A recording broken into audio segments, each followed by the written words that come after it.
Chapter 800. Danger lurked everywhere in the forest. The blood stench of this place would definitely attract even more powerful demon beasts. Tangling with the remaining demon beasts would only place them in danger. Right now, they were only spirit demons. They were nothing in the 8 demon regions and were at the bottom of the food chain of the demon race. Even though Suzimo had many trump cards and was strong in combat, he could not defeat mid-level fiend demons. Furthermore, he had to conceal the methods of the immortal, Buddhist and fiend sects as much as possible in the demon region.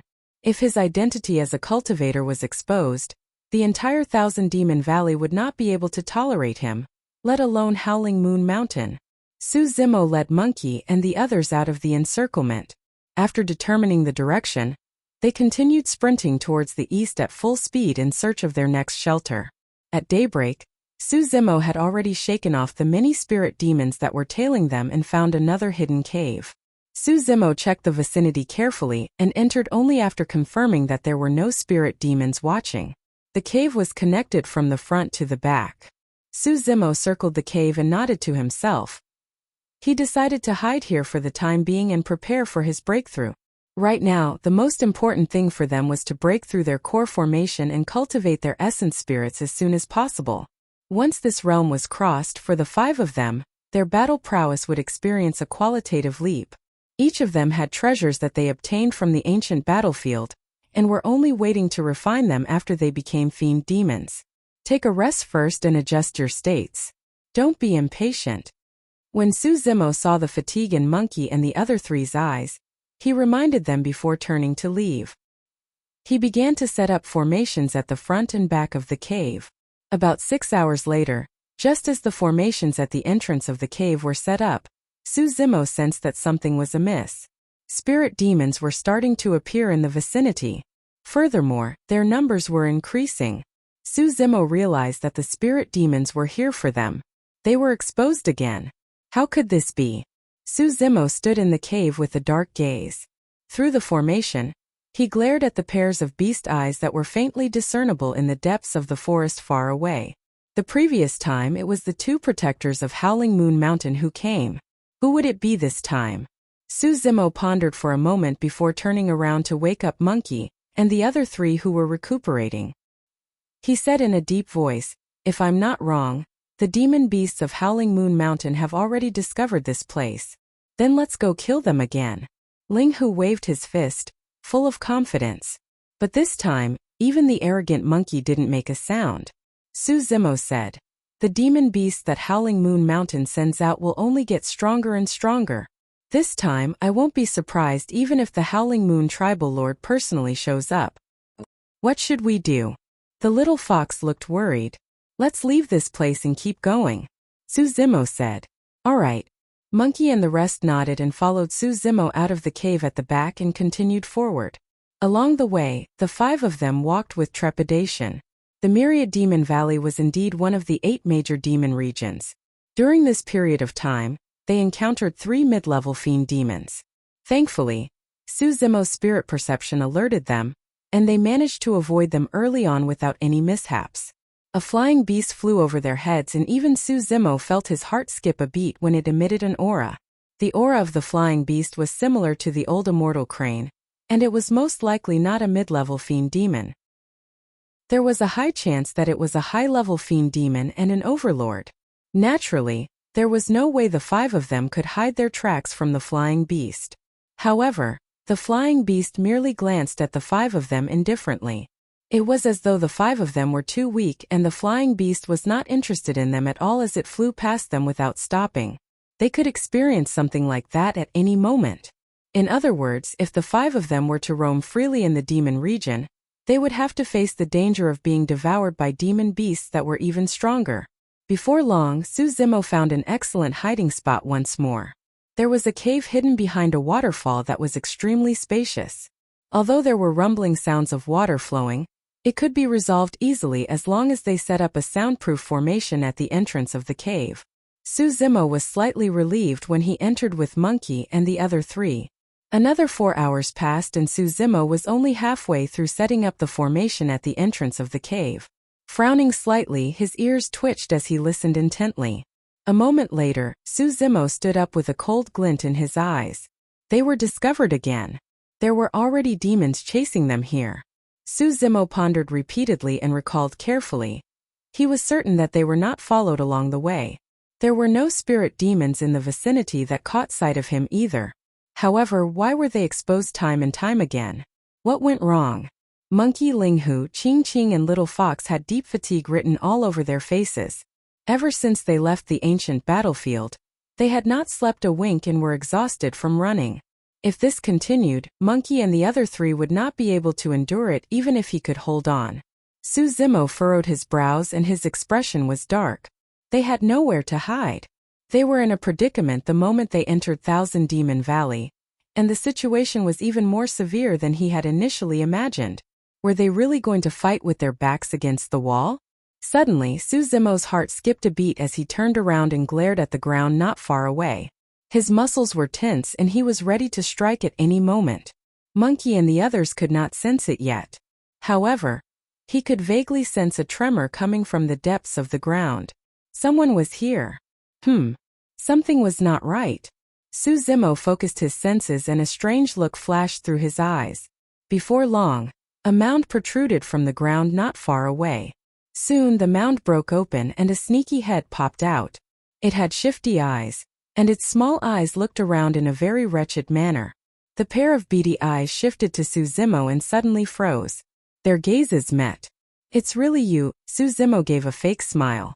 The one that popped out of the ground was the gigantic rat that brought them out of the ancient battlefield. The moment Suzimo's group of 5 arrived, they got into a conflict with the 3 fiend demons. Initially, the rat was on the side of the 3 fiend demons. However, when the battle broke out and it realized that things were not going well, it ran off somewhere. To think that it would take the initiative to come knocking. "Brother, I'm sorry." The rat's body was half buried in the ground as it said with an embarrassed expression, "I didn't expect something like this to happen when I brought you guys to Howling Moon Mountain." Monkey and the others woke up as well. Linghu recalled the rat's expression when it was on the side of the 3 fiend demons and could not help but scoff coldly. "Are you courting death by coming knocking on our door?" "No, no, no." The rat was shocked and fell halfway into the hole, leaving only half its head outside as though it was ready to escape at any moment. It chuckled bitterly. "The situation was dire and I had no choice." Linghu was about to mock it when Suzimo waved it off and asked indifferently, "What are you doing here? How did you find this place?" Cough. The rat coughed gently. "Actually, your tracks have already been exposed." "Of course." Linghu pouted his lips. "Even a fool would know that you're exposed now that you're here." "Brother Batian, do you know how you guys were exposed?" the rat asked. Suzimo's eyes flashed as he looked at the rat silently, waiting for its answer. Chapter 801. There are 2 territorial lords in Howling Moon Mountain, the rat said. "The reason why your tracks were exposed is because of the deputy territorial lord, Lord Chanrui." "Chanrui?" Suzimo murmured softly and seemed to have recalled something as a look of realization flashed through his eyes. The rat continued, "Lord Chanrui's true form is an ancient remnant beast, the mystic jade cicada. She rules over the cicada race within a radius of thousands of kilometers around Howling Moon Mountain. The 5 of you are a huge target and easy to identify. As long as you travel through the forest, your tracks will be exposed as long as there are cicadas chirping." Linghu and the others were dumbfounded. Even though he and Monkey had stayed in the Wild Lion Ridge for a period of time, they had never heard of such methods. How many cicadas were there in this forest? There were probably too many to count. This was equivalent to their every move being exposed to the enemy. Those ordinary cicadas can't be considered as spirit demons. However, as long as they gain sentience, they will understand the unique communication method of the cicada race, and will be able to send your tracks to Lord Chanrui before long. Suzimo nodded to himself. There was no mistake. Previously, when they were hiding in the first cave, Suzimo had a strange feeling when he heard the chirping of cicadas and frogs outside the cave. He had a nagging feeling that something was amiss, as though they were being monitored, but he could not find the source. Now he finally knew what the problem was. "What should we do?" Little Fox was worried. According to the rat, they were being monitored the entire time. No matter where they hid, they would be discovered and would have nowhere to stay in the future. After all, cicadas were everywhere in this forest. The best solution is to leave the vicinity of Howling Moon Mountain temporarily, Suzumo said deeply. Once we break through to form our cores and cultivate essence spirits, we'll be able to retract our auras and change our appearances. Even if we return here, those cicadas won't be able to recognize us. Brother, you're smart. You're right, the rat praised hurriedly. Ching frowned. However, we don't know much about Howling Moon Mountain. If we head there without a direction, we'll be caught up by that Chanrui before we even leave Howling Moon Mountain. Suzumo did not answer. He turned his eyes and looked at Rat with a faint smile. Linghu's heart skipped a beat. His eyes glinted fiercely as he threatened, Haozi, take us out of here. Otherwise, Rat sweated profusely and hurriedly said, Brother Batian, don't worry. I'm here to give you a map of the Howling Moon Mountain. As he spoke, Rat threw out a map made of animal skin. However, the rat did not come out. Half of its body was still hidden in the hole, as if it was afraid that Linghu would catch it and was ready to escape at any time. Suzumo picked up the map and glanced at it. In addition to the topography of Howling Moon Mountain, there was also some information about the territories near Howling Moon Mountain. This was too important to them. With this map, they could choose the closest way to leave Howling Moon Mountain. Previously, they had been running towards the east. If they were to continue moving towards the east, they might not be able to get out even after 10 days or half a month. However, after comparing the two, if they changed their direction and turned south, they would be able to escape Howling Moon Mountain in 1 or 2 days. Haozi, this map can't be fake, right? Linghu glanced askance at Rat and asked, Why are you so kind-hearted as to come all the way here to help us? When Linghu asked that question, Suzumo's eyes were fixed on Rat as well. Linghu's worries were not without reason. Rat rubbed his palms and said with an embarrassed expression, I was the one who brought you guys back. I feel bad about everything that happened later on. Now that I'm giving you guys this map, we don't owe each other anything. Suzumo was relieved. There was no panic in Rat's eyes and he did not seem like he was lying. Since that's the case, let's move out right now. Suzumo could sense that the number of spirit demons in the vicinity was increasing. If they continued waiting, they might not be able to escape once Chanrui arrived with the fiend demons. Before leaving, Suzumo turned around and looked at Rat. You won't be implicated by giving us the map? It's fine, Rat waved it off. I found this place with my own capabilities as well. As long as you guys don't say anything, no one will know that I gave you guys the map. Farewell, see you. Suzumo led Monkey and the others out of the waterfall and sped into the distance. It's best if we don't meet again. Rat watched as Suzumo and the others left before murmuring and burrowing into the cave, vanishing in the blink of an eye. 3 days later, Black Sand Ridge was adjacent to Howling Moon Mountain and was also a territory. The territorial lord was called the Black Sand Monster, and his true form was unknown.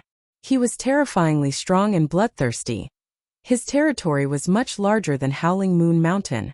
At that moment, Suzumo's group of 5 found a secluded cave at the border between Black Sand Ridge and Howling Moon Mountain and settled down temporarily.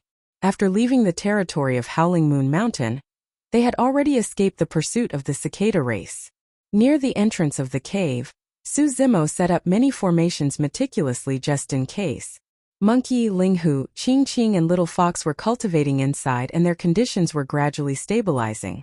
They were in a good state and could break through to the nascent soul realm at any moment. Suzumo guarded the entrance of the cave motionlessly, trying his best to suppress the restless inner core in his chest and the quivering Jin Dan in his abdomen. Suddenly, Suzumo opened his eyes and turned back, sensing something. The first to break through was Monkey. Monkey's aura was already transforming. A faint might enveloped him. That was the power of heaven and earth. Although it was only a single wisp, it was frightening enough. Monkey's flesh exploded and his fur fell off. However, right after, new pieces of flesh grew and his body became even taller and stronger. The process of rebirth was extremely painful. Even the monkey's body was trembling. However, he did not make a single sound with a prideful expression. Under the influence of that aura, Linghu's body began to transform as well. Roar! Suddenly, Linghu roared and reverted to his true form. A series of crackling sounds could be heard from his body as his body expanded along with his flesh. After Linghu, Qing broke through as well. This breakthrough activated the Baifeng bloodline in Qing's body, and her body burned with a faint green flame as her aura rose continuously. Little Fox was the last to break through. She was different from Monkey, Linghu and Qing. Little Fox's movements were the smallest and she was surrounded by a pink mist that rose with a faint fragrance that bewitched one's mind. Su Zimo watched intently with a nervous expression. Breaking through from the core formation and cultivating an essence spirit was equivalent to connecting with heaven and earth and ascending to the heavens in a single step. This was a heaven-defying action and was the most dangerous. Since ancient times, whether it was the demon clan or the cultivator clan, countless people had died at this stage. If one failed to break through from the foundation establishment realm to the Jindan, their spirit meridians would be severed and their spirit energy would dissipate. There was still a chance for them to become mortals. However, if one failed to break through from the core formation to the nascent soul realm, they would die. An unknown period of time passed. The auras of Monkey, Linghu, Qing and Little Fox had gradually stabilized and their furrowed brows relaxed as well. The four of them exuded a strong life force. Su Zimo knew that Monkey and the other three had already turned into fiend demons. Next it was up to him. Chapter 802. 3 days later, Monkey and the other three had already stabilized their cultivation realms and awakened. Through the essence spirits in their consciousnesses, they sensed the heaven and earth and their eyes were filled with joy and surprise. After cultivating their essence spirits, they had reached the realm of Anidia, and could cultivate by absorbing the essence of the sun and moon. This was equivalent to making use of the heaven and earth's powers to refine their bodies, tendons and bones while refining their essence spirits. It was a level higher than consuming flesh. Any demon beast of a powerful race that could cultivate to this point would awaken the legacy memories in their bloodlines. Their legacy memories might contain many cultivation techniques for spirit refinement or some demonic secret skills. The stronger the bloodline, the better the legacy memories. For example, ancient remnant beasts and pure-blooded ferocious beasts would have their own unique legacy memories. Although Monkey was already awake, he narrowed his eyes, as though he was trying to comprehend something. Although the origin of his bloodline was unknown, it was definitely not ordinary. His blood-red eyes alone were enough to prove this point. Linghu was the most ordinary demon beast to begin with, and would not have any legacy memories. Even when he cultivated the Void Thunder manual later on, the only thing he did was to change his bloodline and improve his physique. However, Linghu's current state was clearly in the process of receiving some sort of legacy. The legacy came from the 4 tiger claws in the astral dragon sputum lair. The 4 tiger claws had already fused into Linghu's body, and naturally inherited the memories within. Qing had the bloodline of the Baifeng flowing through her body, and naturally had legacy memories. Little Fox also had many secret skills of the fox race. After becoming fiend demons, Monkey and the other three needed a lot of time to digest. Not only did they have to comprehend the legacy memories, they also had to use their essence spirits to comprehend the heaven and earth. They could refine the weapons they obtained from the astral dragon sputum lair as well. First go and cultivate. We'll stand guard here. Monkey came to Su Zimo's side and said. All right. Su Zimo did not decline and entered the depths of the cave. He assumed a lotus position and closed his eyes, gathering his chi calmly. Unknowingly, a strange feeling flashed through his heart. Although his eyes were closed, he seemed to be able to see every single corner of his body, including his organs, meridians, and orifices. It was a mysterious feeling. It was like the legendary inner vision. Su Zimo saw 2 slowly revolving large pills. There was a crimson blood pill in front of his chest.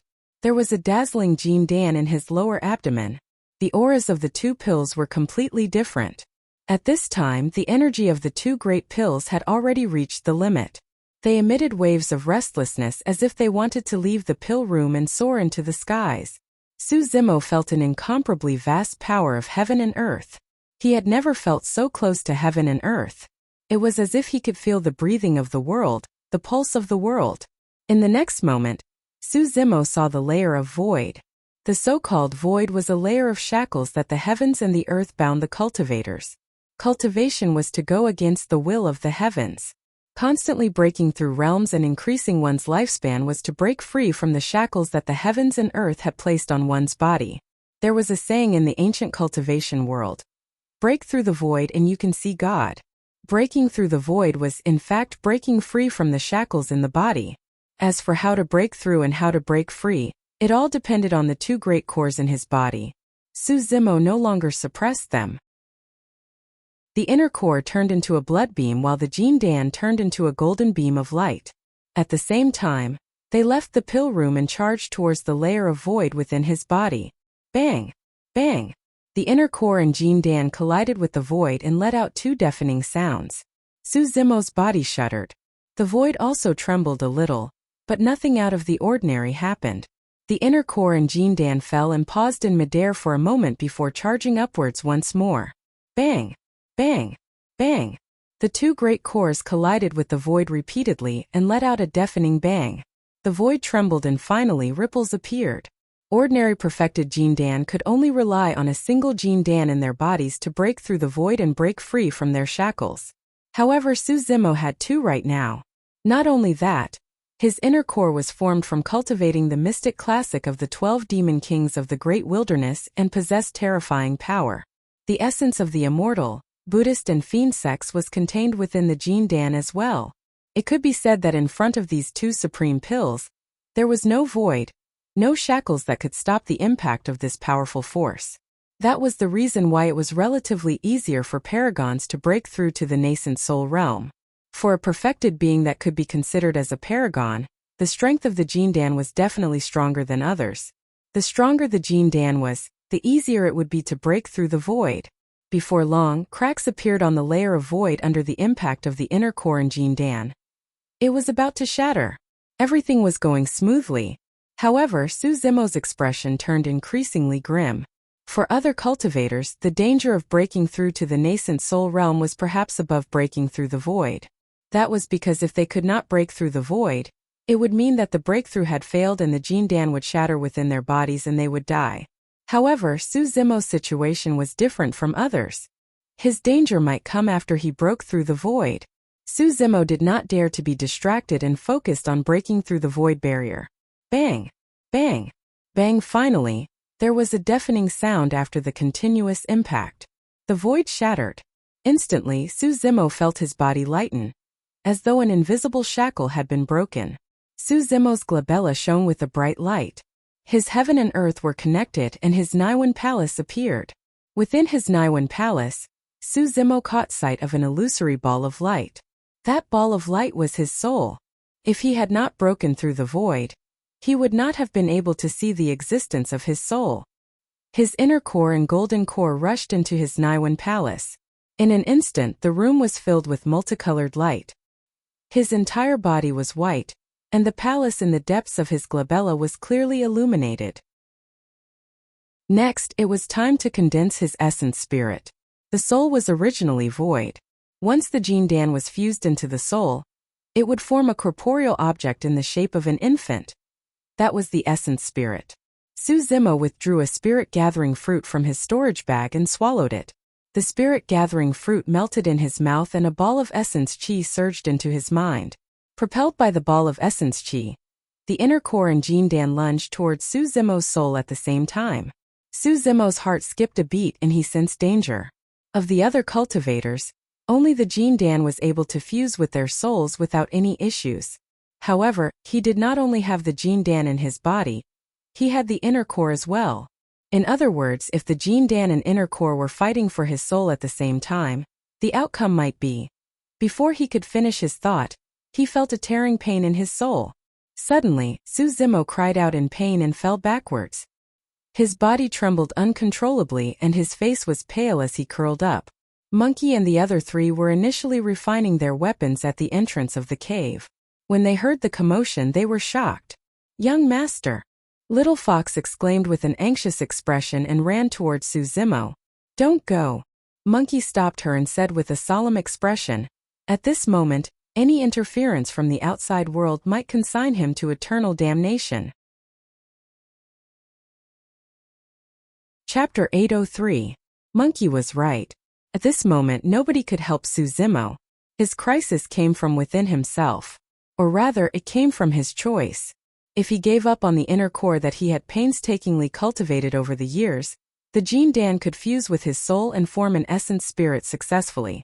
However, he was indignant. That was a cultivation technique imparted to him by Dai Yu. It was also the greatest reliance that he had to reach this stage. The inner core contained a special emotion of Suzimo. Therefore, even if the world was slandered and he had to bear the infamy of being a foreign race, he had never wavered in the slightest to give up on the inner core. If he gave up on the Jin Dan, he could fuse his inner core with his soul and form an essence spirit successfully as well. However, that would mean that Suzimo would be reduced to a demon completely. He was indignant as well. Under this type of situation, his soul was currently being torn apart by two exceptional great pills. It was extremely dangerous and could shatter at any moment. Suzimo could not be bothered anymore. He withdrew the spirit-gathering fruits from his storage bag and stuffed them all into his mouth. For cultivators, only 1 or 2 spirit-gathering fruits were required to condense an essence spirit. Even if there were more, there wouldn't be much of an effect. However, at that moment Suzimo could not be bothered anymore. He took out all the spirit-gathering fruits from his storage bag and swallowed them one by one. He knew that everything would be over if he could not get through this. The spirit-gathering fruits turned into streams of essence chi and surged into his spirit platform. The fight for the inner core in Jin Dan turned even more intense. The illusory ball of light in the spirit platform was gradually torn into two by the two powers. The pain penetrated deep into his soul and Suzimo almost fainted. With his soul shattered, the life force in his body was depleting rapidly as well. Without any of the 3 souls and 7 spirits, there would be huge problems with one's body. Furthermore, his soul was being torn into 2. Suzimo's consciousness gradually sank into an endless dark abyss and sank continuously. Right then, a beam of light lit up in the dark abyss. It was a flower that burned with flames. It was the Soraka flower that Dai Yu left for him. Asoka flowers grew on Asoka trees. The carefree tree was one of the 3 great sacred trees of Buddhism. According to legend, Buddha was born under the carefree tree. This Soraka flower contained boundless vitality. Back then it had restored Suzimo's Jin Dan to its original state.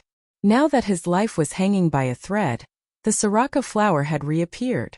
This Asoka flower supported his soul and allowed it to rise continuously, breaking free of the dark abyss. The Asoka flower was burning and its petals were withering. At the same time it burned, it also emitted a rich vitality that repaired the 2 shattered souls. After who knows how long, the Soraka flower was completely burned away. The vast vitality within it restored the 2 incomplete souls to their perfect state. Although his soul was split into 2, it was reconstructed into 2 complete souls by the life force of the Soraka flower. The Naiden and Jin Dan fused into it. The 2 balls of light gradually solidified. Within the spirit platform, resplendent light filled the skies and 2 infants sat in a lotus position. Their facial features were gradually revealed and shone with brilliance. Their appearances were identical to Suzimo's. The state of an infant was the closest to heaven and earth.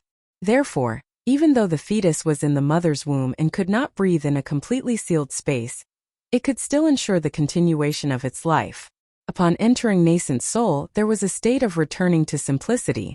The 2 nascent souls sat on their respective sides. If one focused their attention, they would be able to tell the differences between the 2 nascent souls. The nascent soul on the left had scarlet hair that was as red as blood. Its facial features were firm and it exuded a sinister demonic aura. Although it was in the form of an infant, it exuded a faint might from its eyes. As for the nascent soul on the right, it had a head of black hair and looked much more scholarly. Its aura was rather unique as well. It possessed immortal chi, fiendish nature and Buddhist light. It was difficult to describe. The nascent soul on the left was formed from the Naiden. The nascent soul on the right was formed from Jin Dan. It was done. Although the Soraka flower had already dissipated, Suzimo had successfully cultivated to the nascent soul realm. Furthermore, there were 2 nascent souls in his spirit platform. With the scarlet-haired nascent soul as the core, it controlled the spirit platform and guarded the Naiwan palace. Suddenly, Suzimo's aura changed and his initially black hair turned blood red. It was extremely sinister. as though fresh blood had been injected into it. Suzimo's heart skipped a beat. Suddenly, tiny scales appeared on the scarlet-haired nascent soul and covered its entire body rapidly. Horns protruded from its head and the aura it exuded turned extremely frightening. At the same time, Suzimo's body underwent the same transformation. Dragonification only required a single thought from Suzimo. Thereafter, the scarlet-haired nascent soul retreated to a corner, while the black-haired nascent soul assumed a lotus position in the middle of the spirit platform. In the cave, Suzimo's scarlet hair gradually recovered. Just now, the demonic and sinister aura on his body vanished without a trace and he looked otherworldly. Monkey and the other three surrounded Suzimo in a dumbfounded manner. This kind of method was too shocking. After entering the nascent soul realm, Suzimo could change his form and aura at will. "I'm fine now." Suzimo opened his eyes slowly and smiled at the four faces around him. The few of them were truly relieved when they heard that. Suzimo smiled gently. "Continue cultivating and stabilizing your cultivation realms. Refine your weapons. Don't bother about me." "Alright." Upon seeing that Suzimo was fine, Monkey and the other three were relieved and dispersed to cultivate. Suzimo closed his eyes once more and his heart was filled with joy. He had gained way too much from entering the nascent soul realm. Firstly, it was the increase in his lifespan. After cultivators entered the nascent soul realm, their lifespan would increase from the initial 500 years to 1,000 years. It was a full double. Actually, it was an increase in combat strength. After cultivating an essence spirit, one could use it to comprehend heaven and earth and utilize dermic powers to release all sorts of dermic arts. There were also many cultivation techniques and secret skills that he could begin cultivating. In terms of cultivation, he had two heaven-grade spirit refinement techniques. One was the Purple Thunder Manual and the other was the Great Day Rulai Sutra. In terms of demonic cultivation, after entering the nascent soul realm, the entire contents of the mystic classic of the 12 demon kings of the Great Wilderness, the Yin Spirit section, and the Yang Spirit section, the 9th section, appeared in his memories. As Suzimo had expected, there was indeed an ancient demon king imparting the contents of the Yin and Yang Spirit sections. What he had not expected was that the ancient demon king was a dragon king. The 8th demon king had appeared. The Yin Spirit section mainly talked about how to refine one's spirit. Be it the scarlet-haired Yin Spirit or the black-haired Essence Spirit, they were both in the form of infants and were extremely fragile. They could not even withstand the sun, wind, rain or frost, let alone sabers and swords. As long as they left the orifices of their bodies, their essence spirits would die easily. Therefore, be it in terms of demonic cultivation or cultivation, the most important thing was to refine one's spirit. According to the mystic classic of the 12 demon kings of the Great Wilderness, one could refine the dregs of the Yin spirit to obtain a pure Yang spirit without Yin, and that was the Yang spirit. In cultivation, there was a saying that one could refine their spirit to the void reversion realm. Therefore, after the nascent soul realm was the void reversion realm. Be it the Yang spirit or the essence spirit of the void reversion realm, they did not fear the blazing sun or the astral winds and could truly break free from the shackles of their bodies and roam the world spiritually. In fact, they could even possess the bodies of others. Chapter 804. The Yin Spirit section did not record any killing secret skills or dermic arts of dragons. What was described was the spirit refinement technique of a dragon king of desolate ocean, and how to consume the essence of the sun and moon to strengthen one's body and bloodline. Under normal circumstances, Suzimo would face immense obstacles in cultivating the Yin Spirit section. Back then, if not for Daiyu's guidance, he would not have been able to comprehend the body tempering, tendons transformation and bone strengthening sections in a few short years. Before Daiyu left, she had also mentioned that it would be difficult for Suzimo to continue cultivating without her by his side. That was the truth. For the organs refinement section, Suzimo encountered a tremendous bottleneck and was stuck on the spot for a long time. If he had not woken up in the middle of the night by chance and heard the roars of tigers and leopards, he would not have achieved what he had today. The essence of the organs refinement section came from relatively ordinary demon beasts such as tigers and leopards. As for the Yin Spirit section, it came from the Dragon King. It was almost impossible for a cultivator to cultivate the spirit refinement technique of the Dragon King. Even if Suzimo had the strengths of the immortal, Buddhist and fiend sects, it was difficult for him to understand the Een spirit section. However, by chance, Suzimo had once consumed half a dragon egg. Later on, he cultivated the ancient dragonification manual and drank dragon blood for 20 years to cultivate the illumination dragon eye. The bloodline of dragons had already fused into his body completely. It could be said that right now, Suzimo was half a dragon's. It was not difficult for him to understand the contents of the Een spirit section. Furthermore, he would definitely be able to achieve twice the results with half the effort if he cultivated the Een spirit section. Although Dai Yu was extremely resourceful and had incredible methods, she probably did not expect this outcome back then. Right now, the scarlet-haired Een spirit sat in Suzimo's spirit platform and controlled his body. Suzimo flipped his palm and a water mirror appeared. In the mirror he had a head of red hair and his eyes shone with a demonic glint, giving off a demonic aura. Although he was in human form, no fiend demon would suspect his identity. Suzimo nodded to himself with a satisfied expression. This appearance was more suitable for cultivating in Thousand Demon Valley, and would save him a lot of trouble. "Young master, are you all right?" Little Fox woke up Suzimo and hurried over, asking in concern. "I'm fine," Suzimo smiled gently. "You guys can continue cultivating. Don't worry about me." "Hey, I told you that first is fine." Ling Hu chuckled and relaxed. Hindsight. Monkey pursed his lips and walked to the side to continue cultivating. They had just cultivated their primordial spirits and became fiendish demons. There were many things they needed to familiarize themselves with. Not only have they had to refinement techniques spirit chi, spirit refinement of the dragons, dragons uses this have a chi. Yash chi.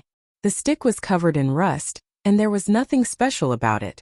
However, this long rod was found in the astral dragon sputum lair. And even Lin Xuanji was shocked when he saw this long rod. The reason why Monkey chose the dragon's essence was simple. It was because he seemed to have sensed a calling from the unknowns the moment he caught sight of the dragon's essence. Monkey's glabella shone and released a spirit consciousness that enveloped the dragon's essence spirit. He began to refine it repeatedly and leave his unique essence spirit mark. Monkey intended to refine the dragon's destiny dermic weapon into his own. On the other side, Ling Hu was refining his dermic weapon as well. The dermic weapon he obtained from the astral dragon sputum lair was none other than the 4 tiger claws. Initially, he thought that the 4 tiger claws had already fused into his body and vanished. It was only the moment he turned into a fiend demon that he sensed the existence of the 4 tiger claws. Ling Hu channeled his essence spirit and gripped his fists tightly with trembling arms. Between his knuckles, an almost transparent, jade-white claw that exuded a chilling aura slowly pierced through his flesh and extended. It was slender and sharp like a saber. There were 2 claws on each of his fists. Instinctively, Ling Hu touched the 4 claws gently. Clang! Sparks flew everywhere. The sound of metal clashing could be heard when the claws made contact. Ling Hu's eyes widened as he looked at the 4 lethal claws that extended from his fists. He was secretly delighted when he sensed the sharpness and coldness that they exuded. Those 4 claws could definitely be considered as indestructible. Furthermore, the 4 dermic weapons were fused perfectly with his body, and he could wield them like an extension of his body. He would definitely be able to unleash his greatest combat strength. A jade-green feather fan hovered in front of Qing Qing. Under the channeling of her essence spirit, a ball of flames burned around the feather fan and refined it continuously, causing it to appear jade-green. The reason why she chose that feather fan was because the feathers on it were made from the feathers of a Bai Fong. Half of the Bai Fong's bloodline flowed through Qing Qing's body. No one was more suitable for that jade-green feather fan than her. Monkey and the other 3 used different methods to refine their dermic weapons. Right now, a pitch-black umbrella hovered above Little Fox's head.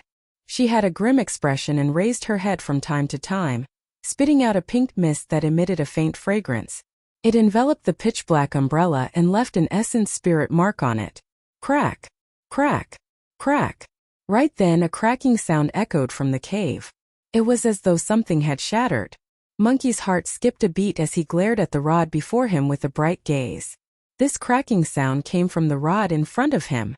Under the constant refinement of his origin soul, Some changes finally occurred to the body of the long rod. A large piece of rust cracked open, and a dazzling golden light burst out from within, spreading out in all directions. Instantly, the golden light suppressed the auras of Linghu's claws, Qing Qing's jade-green feather fan and Little Fox's pitch-black umbrella. Even the many formations set up at the entrance of the cave could not conceal that blinding golden light. The golden light surged into the skies. Thud! The piece of rust in the middle of the rod finally fell off, revealing the golden rod within. Gradually the golden light dimmed. There were 2 words engraved at the spot where the rust fell off: Qianjun. Qianjun, Qianjun. How domineering. What a good name. Monkey reared his head in laughter and pulled out the rod in front of him, waving it around in delight. 100 kilometers away in Black Wind Ridge, there were hundreds of demons traversing through the forest in a majestic manner. All the demon beasts in the vicinity had long fled upon hearing the commotion. In the middle of the hundreds of demons, there were 8 muscular bull demons carrying an open-air carriage. They huffed and puffed as they moved in a stable manner. There were dozens of low-level fiend demons around the carriage as well. The moon was surrounded by stars. On the carriage, a black-robed young man with a pale face and dazed eyes rested on the knees of a voluptuous woman dressed in a thin veil. The woman had sharp ears and was clearly not human. However, she was extremely beautiful and charming. She pinched a green grape that resembled a jade bead in her left hand and fed it to the black-robed young man with a smile. Thereafter, the woman took a mouthful of wine and lowered her head slightly, kissing the black-robed man on the lips. She stuck out her tongue gently and passed the wine in her mouth over. The man had an intoxicated expression and enjoyed the fragrance of the woman. All of a sudden, in the distant sky, a golden light appeared and disappeared in an instant. Suddenly, the black-robed man opened his eyes and they shone brightly. He did not seem drunk at all. He glanced over and smirked. Reaching out, he grabbed the woman's chest and said leisurely, "Let's go take a look." Chapter 805. Within the cave. Monkey was extremely excited as he wielded Imminent with both hands and waved it around in a ferocious manner. There were many afterimages of the staff that were bedazzling. Although the commotion caused by Imminent was not small, it did not attract Su Zimo's attention. At that moment he was completely immersed in his cultivation. After advancing to the nascent soul realm, his flesh, tendons, bones, bloodline and organs were all undergoing a silent transformation. Breaking through the voids and condensing an essence spirit was equivalent to communicating with heaven and earth. Even without Su Zimo's control, his body had already turned stronger and more frightening under the influence of dermic powers. Of course, this was a process.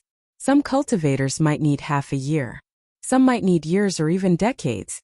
However, Su Zimo discovered that his metamorphosis was happening at an extremely fast speed. It was as though a violent storm was sweeping through his entire body, and he could clearly sense the growth of his strength. He was growing stronger with every passing moment. That was the terror of dual essence spirits.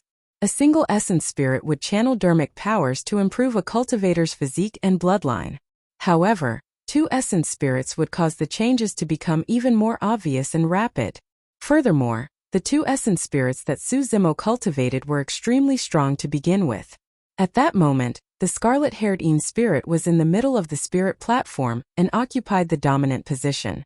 As for the black-haired essence spirit, it sat in a lotus position in a corner. Su Zimo discovered that the true terror of dual essence spirits was that both essence spirits could cultivate at the same time without affecting one another.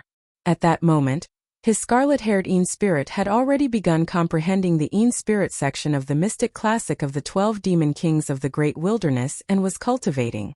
The black-haired essence spirit in the corner had also begun comprehending the purple thunder manual. With that, the cultivation realms of both essence spirits would not fall behind. On the surface, Su Zimo was at early-stage nascent soul. However, the power of his essence spirit was definitely not at that level. Furthermore, he had many trump cards and his true combat strength had already far surpassed early-stage nascent souls. Now that he was at nascent soul realm, he might be able to fight even against early-stage void reversions or weaker mid-level fiend demons. Void reversion realm. Su Zimo murmured softly with a hint of coldness in his voice. Xuanyu Daoren was at the return to void stage. Back in the Great Qian ruins, Xuanyu Daoren disregarded his status as a void reversion and interfered in the fight for the vermilion fruit, wanting to kill him. Not only did he break his wrist, he also shattered his inner core, destroyed his Jin Dan, and completely crippled his cultivation. It was also because of Xuanyu Daoren that the 13 cities of the Yan Kingdom were massacred, and the people of the Yan Kingdom were killed. Because of this, Su Hong was also mentally and physically exhausted. Eventually he passed away. In order to save her, the only thing her mother had left her, the fire-warding basket, had been snatched away by Xuanyu Daoren. Su Zimo had always remembered these things. Of course, he knew very well that even if he had cultivated 2 essence spirits, possessed the bloodline of dragons and had many trump cards, he was most likely not a match for Xuanyu Daoren at this moment. However, if he were to cultivate to mid-stage, late-stage or even perfected nascent soul, he would have the confidence to fight against Xuanyu Daoren. Time passed slowly. After the initial excitement of refining the weapon, Monkey and the others calmed down and began to cultivate obediently. Su Zimo slapped his storage bag and took out a seemingly tattered lotus platform. His glabella shone with a faint glow and the tattered lotus platform vanished with a swoosh. It had already entered Su Zimo's consciousness. It was time to refine this creation Qinglian. All of a sudden, Su Zimo's ears twitched and he frowned. It seemed like many demon beasts were heading in their direction. In Thousand Demon Valley, flying beasts were everywhere, and it was normal for demon beasts to move about. However, Su Zimo could not be certain that the demon beasts were here for them. Furthermore, it was clear that the demon beasts were from Black Sand Ridge. There should not be any feud between them and Black Sand Ridge. What was the background of the demon beasts then? With that thought, Su Zimo willed and a mysterious power spread out from his glabella. Like water ripples, it extended outwards. Su Zimo froze for a moment before coming to a realization. If he was not wrong, this should be the spirit consciousness that one would only possess after cultivating an essence spirit. If sight, hearing, smell, taste and touch were the 5 senses of the physical body, the spirit consciousness would be a sense of the essence spirit. Even though there was only one type, it completely encompassed the effects of the 5 senses. Although Su Zimo was separated from the cave by his spirit consciousness and could not see what was happening outside, he could sense everything that was happening outside with his spirit consciousness. In fact, his spirit consciousness could even sense that there were ants crawling in the mud 5 kilometers away. It was a mysterious feeling. Through his spirit consciousness, Su Zimo could even see what the ants looked like and the fine hairs on their antennae clearly. The 5 senses were innate. Even the body of a mortal possessed the 5 senses. Therefore, there were many restrictions on the 5 senses. For example, one could not see Mount Tai with a single leaf. However, spirit consciousnesses did not have such considerations. Spirit consciousnesses were like flowing water that could penetrate through every orifice. Even with a single leaf's vision, spirit consciousnesses could bypass the leaf and even see the patterns on the back of the leaf clearly. Right now, although Su Zimo could hear the commotion in the distance, he could not see who was causing it. However, he could see with his spirit consciousness. Releasing his spirit consciousness, Su Zimo extended his spirit consciousness forward to check. 5 kilometers, 20 kilometers, 50 kilometers. The range of Su Zimo's spirit consciousness expanded continuously. After reaching 50 kilometers, Su Zimo finally felt that his essence spirit was at its limit and his spirit consciousness was exhausted. It could not extend anymore. All of a sudden, Su Zimo's heart skipped a beat as he realized something and his spirit consciousness nearly dissipated.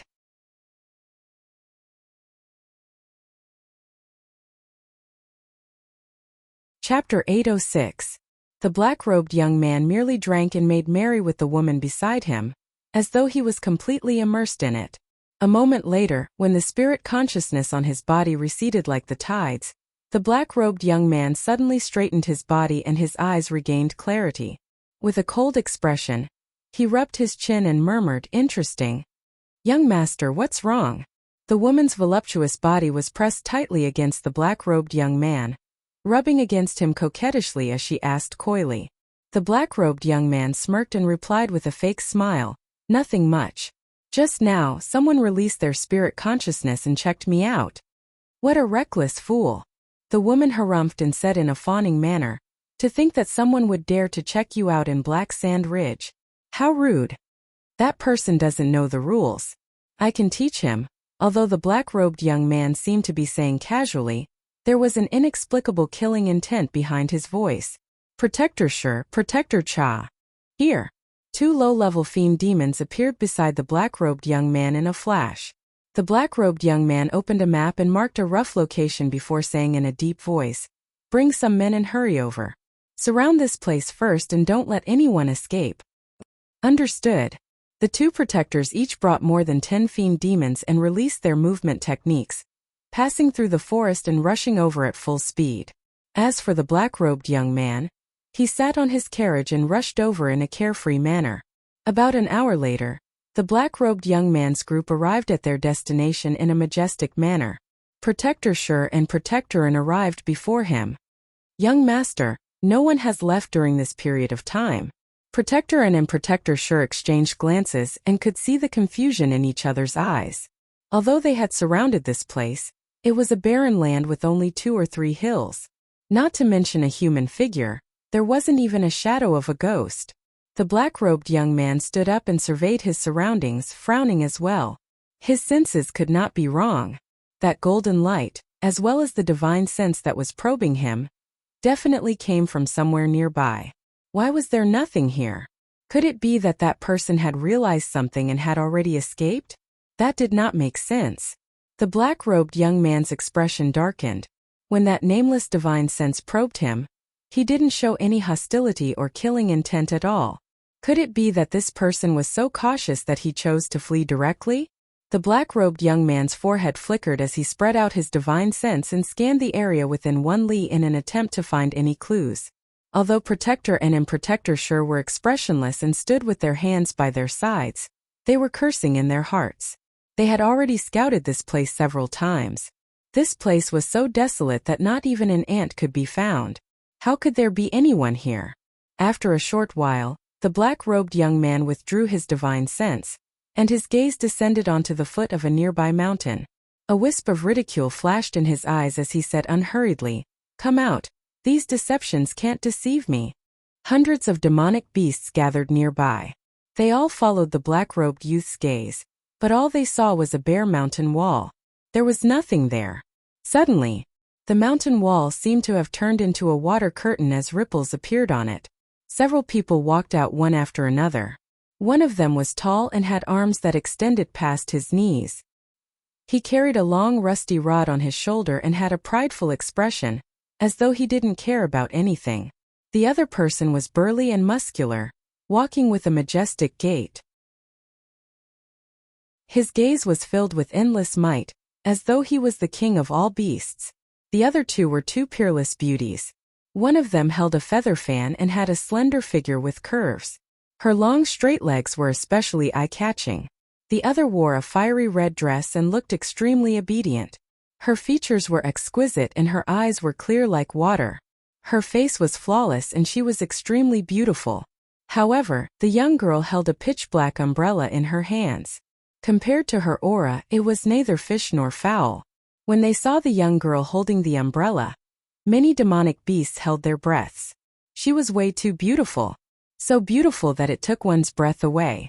The woman beside the black-robed young man was considered to be the most beautiful demon in Black Sand Ridge. However, she paled in comparison to this young girl.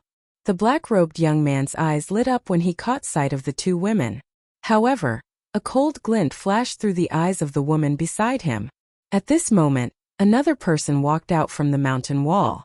That person wore green robes and had refined features. However, he had a head of long blood-red hair and gave off a demonic aura. The black-robed young man's spirit consciousness had already detected that the 5 of them before him were low-level fiend demons. Furthermore, they seemed like they had just turned into fiend demons not long ago. Under normal circumstances, 5 low-level fiend demons were nothing much in Black Sand Ridge. However, the black-robed young man frowned slightly. For some unknown reason, the 5 of them were way too calm. The 5 of them were hiding here and had nowhere to hide after he saw through their concealment technique. They should be feeling uneasy and fearful. They shouldn't be as calm as they were. The black-robed young man's gaze landed on the blood-haired young man who walked out last and froze. Although that person was also a low-level fiend demon, the black-robed young man could not see through him.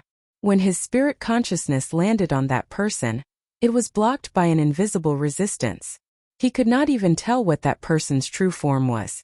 The black-robed young man could vaguely guess that the spirit consciousness that was probing him just now should belong to this scarlet-haired young man. Naturally, this group was Suzimo, Monkey, and the others. When the black-robed young man glared at Suzimo, he was sizing up the other party as well. Suzimo could tell that the black-robed young man was most likely the most troublesome among the hundreds of demon beasts. They were not surprised or flustered at all when they were exposed. That was because they had no intention of hiding to begin with. Otherwise, Suzimo would have led everyone away long before the black-robed young man arrived. They had only been in Thousand Demon Valley for slightly more than 10 days, and yet, they had undergone way too many changes. When they first entered Thousand Demon Valley, they were still spirit demons. Right now, they were already fiend demons. More than 10 days ago, they were still being hunted down by many demon beasts of Howling Moon Mountain and had no fixed abode. But now they were able to remain calm despite being surrounded by demons. The biggest reason why they did not leave was because there was no need for that. Monkey was extremely belligerent and had just become a fiend demon. After refining his destiny dermic weapon, he was itching for a fight and could not wait to find someone to fight. Why would he leave? Ling Hu and the others were also filled with anger from being hunted down. Now that someone was taking the initiative to seek them out, they were naturally not afraid. Instead, their eyes flickered with excitement and eagerness. The weather's great. It's been a long time since I've come out to stretch my muscles. Ling Hu ignored the demons and twisted his neck, stretching his tendons and bones as a crisp sound echoed from his body. How dare you? Protector Sher's gaze burned brightly as he hollered. Which fiend demon are you guys? Why aren't you kneeling when you see the young master of Black Sand Ridge? TSK. Young master? Ling Hu pouted with a disdainful expression and spouted nonsense. How fresh is that? I, Hubatian, am the young master of Black Tiger Ridge. Protector Sher was a pig demon that cultivated into a spirit and was slow on the uptake. He was stunned by Ling Hu and his heart skipped a beat as he pondered internally. Black Tiger Ridge? Why haven't I heard of that territory before? Looking at this person's posture, I'm afraid he really has a great background.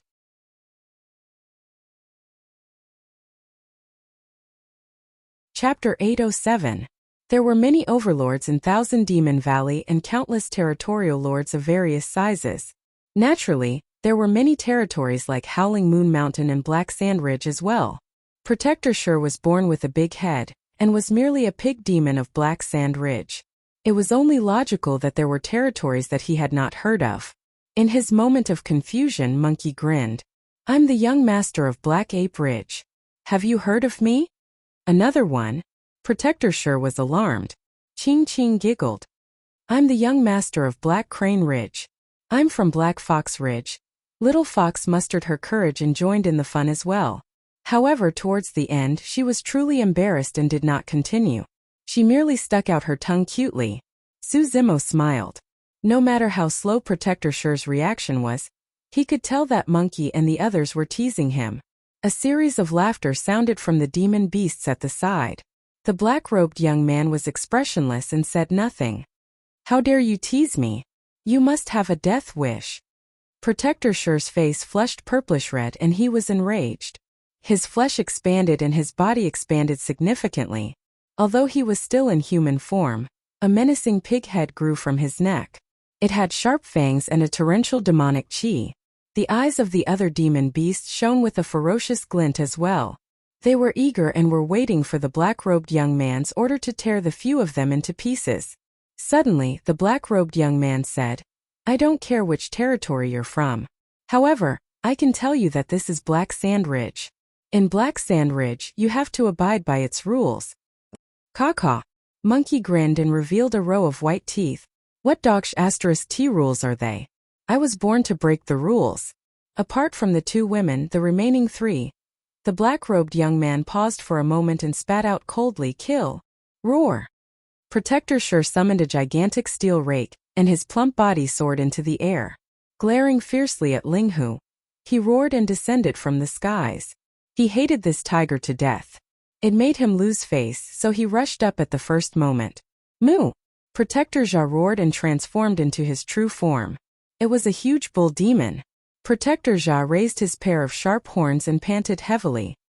His hooves dug into the ground, causing dirt to fly up as he stared at the monkey not far away. Leave this vixen to me. The woman beside the black-robed young man stood up and looked at the little fox with malicious intentions. Jealousy flickered in her eyes as she stuck out her tongue and licked her lips. The demoness had an extremely long tongue with a forked tip.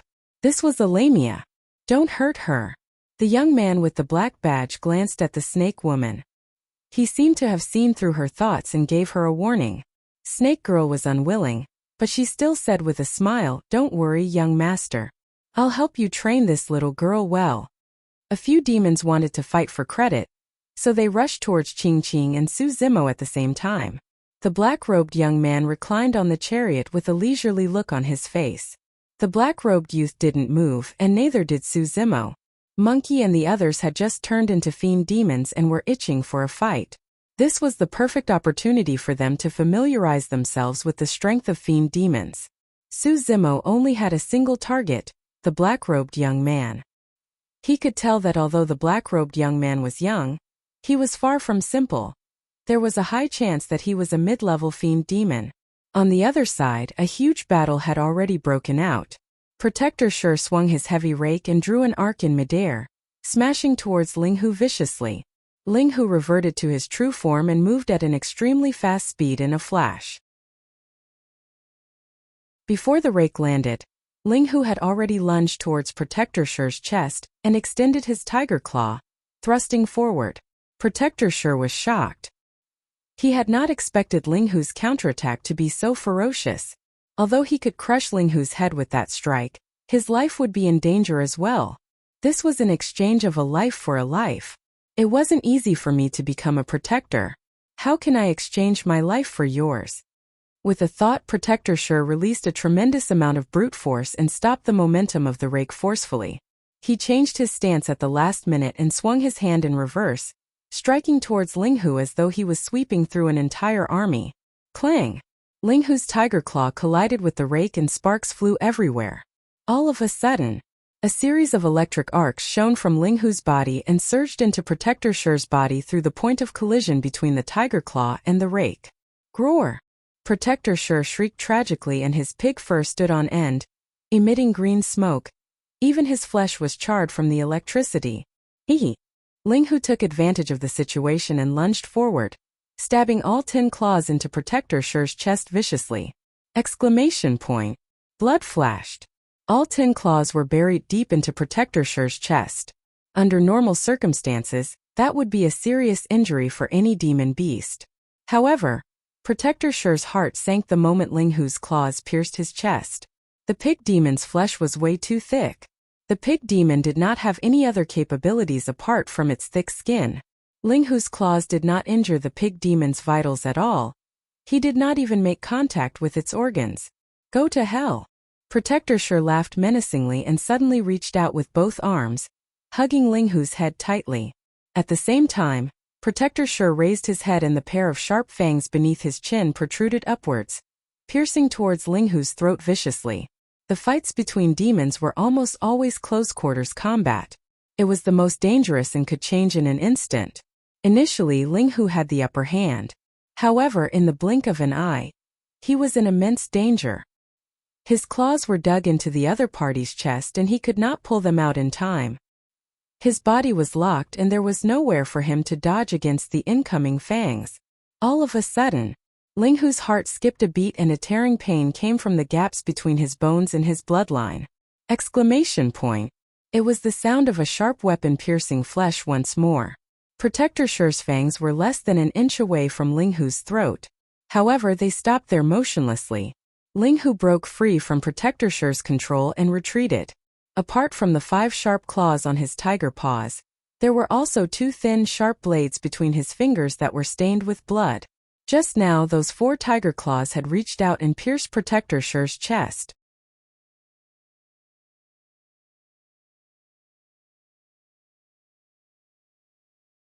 Chapter 808. The black-robed young man shifted his gaze and looked at Monkey not far away with interest. Among the protectors of Black Sand Ridge, Protector Cha's strength could only be considered average. However, not many protectors could withstand that bull's charge head-on. He did not believe that a monkey that had just turned into a fiend demon would be able to defend against Protector Cha's charge. Rumble. Bang. The sound of hooves thundered. Protector Cha charged over, and by the time he arrived before Monkey, his aura was already at its limits. Moo! Protector Ja roared angrily and pushed forward. Good timing. Monkey finally moved and slapped Eminent's tail, causing the entire rod to bounce up. Wielding Eminent with both hands, Monkey swung his arms and smashed down viciously at the incoming bull's head. Eminent streaked through the air, leaving afterimages one after another. Bang! The two demon beasts collided. Immediately after, the shuddering sound of bones cracking could be heard. Right in front of everyone, Protector Cha's head was smashed into the ground by Monkey's rod and blood gushed everywhere. Protector Cha's essence spirit was shattered by Monkey's rod, and he died on the spot. The demons were in an uproar. Nobody expected that two protectors of Black Sand Ridge would die on the spot the moment they exchanged blows. Many demon beasts that charged forward were stunned. Crack! Crack! Crack! Crack! A series of cracks appeared on Eminent's body and shone with a faint golden light. The black-robed young man narrowed his eyes and took a closer look, lamenting to himself, just now, that golden light that flashed by should be from that item. Initially, Monkey only had a piece of rust on Eminent when he refined it. But now, against Protector Cha, the rust on Eminent cracked and fell off in succession against the terrifying collision, revealing a golden rod that shone with a resplendent light. From its appearance, anyone could tell that this long staff was a rare treasure. Demon Monkey, don't get cocky. Wait for the black and white heroes to take care of you. Before his sentence was finished, two fiend demons had already charged over. Although their bodies were massive, they were agile. One of them was pitch black while the other was snow white. They were two bear demons. The two bear demons each took out a long saber. As they rushed over, the long sabers slashed down from the sky. The two bear demons cooperated with each other very well. It was obvious that they were good at joint attacks. Those two sabers were not ordinary items either. There were two dermic patterns carved on them. They were middle-grade perfected Lord Dermic weapons. I don't care if you're a pair of bears or a pair of heroes. Get lost. The monkey swung Qianjun to the left and right, smashing the two sabers. Clang! Clang! Sparks flickered and the two sabers broke. A mid-grade true monarch dermic artifact was actually unable to withstand the force of 1,000 caddies. The monkey's blood-red eyes scanned Qianjun's body, but he didn't find any scratches. He was overjoyed and laughed heartily. Ha ha ha! Good good good! What a great treasure! Follow me from now on, and I won't let you be covered in dust. The black and white heroes who had lost their Dharma artifacts jumped in fright. They had just rushed forward when they wanted to retreat. How could the monkey give them this chance? Accompanied by two tragic cries, the two bloated bodies were sent flying by the monkey's two strikes. By the time they landed on the ground, their tendons and bones were already broken and they were barely alive. On the other side, the snake woman had already arrived beside Little Fox. The snake woman gazed coquettishly and reached out with her slender fingers to caress Little Fox's cheeks, saying coyly, "Lass, your skin is so smooth that it's like water can be squeezed out. I'm so envious. Come, let me touch you." There was a fatal killing intent hidden beneath the snake woman's beautiful smile. However, there were very few people who could notice it. In Black Sand Ridge, the snake woman was a famous femme fatale and many fiend demons died in her hands. In terms of cultivation, she far surpassed Little Fox. However, her bewitching methods were truly nothing in the face of Little Fox. Little Fox retreated half a step and dodged the snake woman's finger by a hair's breadth with a calm expression. A faint stench of blood wafted over. Between the snake woman's fingers, there was a dark green needle. Just now, if Little Fox were to allow the snake woman to touch her cheeks, her face would be ruined even if she wouldn't die. The snake woman's viciousness was shuddering. Little Fox's eyes flashed with rage as well. The pitch-black umbrella in her hands thrust forward like a spear at an extremely fast speed and arrived instantly. After a year of training in the ancient battlefield, Little Fox had already matured rapidly and was no longer weak or timid. Fufu lass, you're angry. The snake woman laughed coquettishly and retreated gracefully, raising her palm gently. A ball of green liquid sprayed towards Little Fox. Many fiend demons in the surroundings were shocked when they caught sight of the green liquid. Wariness flashed through their eyes as they dodged hurriedly, afraid that they would be implicated. That green liquid was the strongest poison in the snake woman's body. Anyone who came into contact with it would be corroded into pus. Even some dermic weapons would be destroyed upon contact with the poison. It was extremely powerful. Little Fox was unhurried as she opened the pitch-black umbrella in her hands. The surface of the umbrella was like the heavens as it shielded her. The snake woman's poison sprayed onto the surface of the umbrella. There was no reaction at all. The terrifying poison did not cause any ripples when it landed on the surface of the umbrella. Like a stone ox entering the sea, it vanished completely, as though it was devoured by the pitch-black umbrella. Looking at the pitch-black umbrella not far away, the snake woman was secretly alarmed. The pitch-black umbrella was like a bottomless abyss of darkness. Even her gaze and mind were about to be pulled in if she looked at it for too long. She had a feeling that even if she were to land on the pitch-black umbrella, she would be devoured into nothingness, let alone her poison. At the same time, Ching Ching was already engaged in a fight with the fiend demons. Ching Ching reverted to her true form and cried continuously as she flapped her wings. Relying on the speed of her movement technique, she shuttled between the 5 fiend demons and was gradually finding it difficult to deal with them. After all, she had just become a low-level fiend demon, and had yet to adapt to the strength of a fiend demon completely. Against the combined forces of the 5 fiend demons, Ching Ching's space to maneuver was getting smaller and smaller. Demoness, surrender and the young master will definitely take pity on you. One of the fiend demons said lecherously. All the demons burst into laughter. Ching Ching's expression was cold. With a single thought, she spat out an exquisite feather fan that expanded with the wind and expanded in midair. The feather fan was green in color and seemed to be burning with tiny flames that distorted the surrounding space. All the demons were shocked. The green feather fan looked extremely extraordinary and gave off a scorching aura. Die! Ching Ching's glabella shone and she injected the power of her essence spirit into the green feather fan, fanning it in the direction of the 5 fiend demons. Swoosh! A ball of green flames burst forth instantly and engulfed the 5 fiend demons. No matter how the 5 fiend demons struggled, they could not extinguish the flames on their bodies. In the blink of an eye, the flesh and blood of the 5 fiend demons were reduced to ashes, leaving behind white bones that fell from midair with billowing green smoke. Pust! The group of demons sucked in a cold breath. What sort of a feather fan was that? To think that it possessed such might. In the blink of an eye, a few fiend demons from Black Sand Ridge were dead. They suffered heavy losses. A massive battle broke out and Black Sand Ridge was disadvantaged in a clash of techniques. The black-robed young man's expression turned terrible and he finally sat up from the carriage, as though he was prepared to attack. All of a sudden, the black-robed young man sensed something. Not far away, 2 pairs of eyes landed on him. They were like 2 sharp swords threatening and warning him.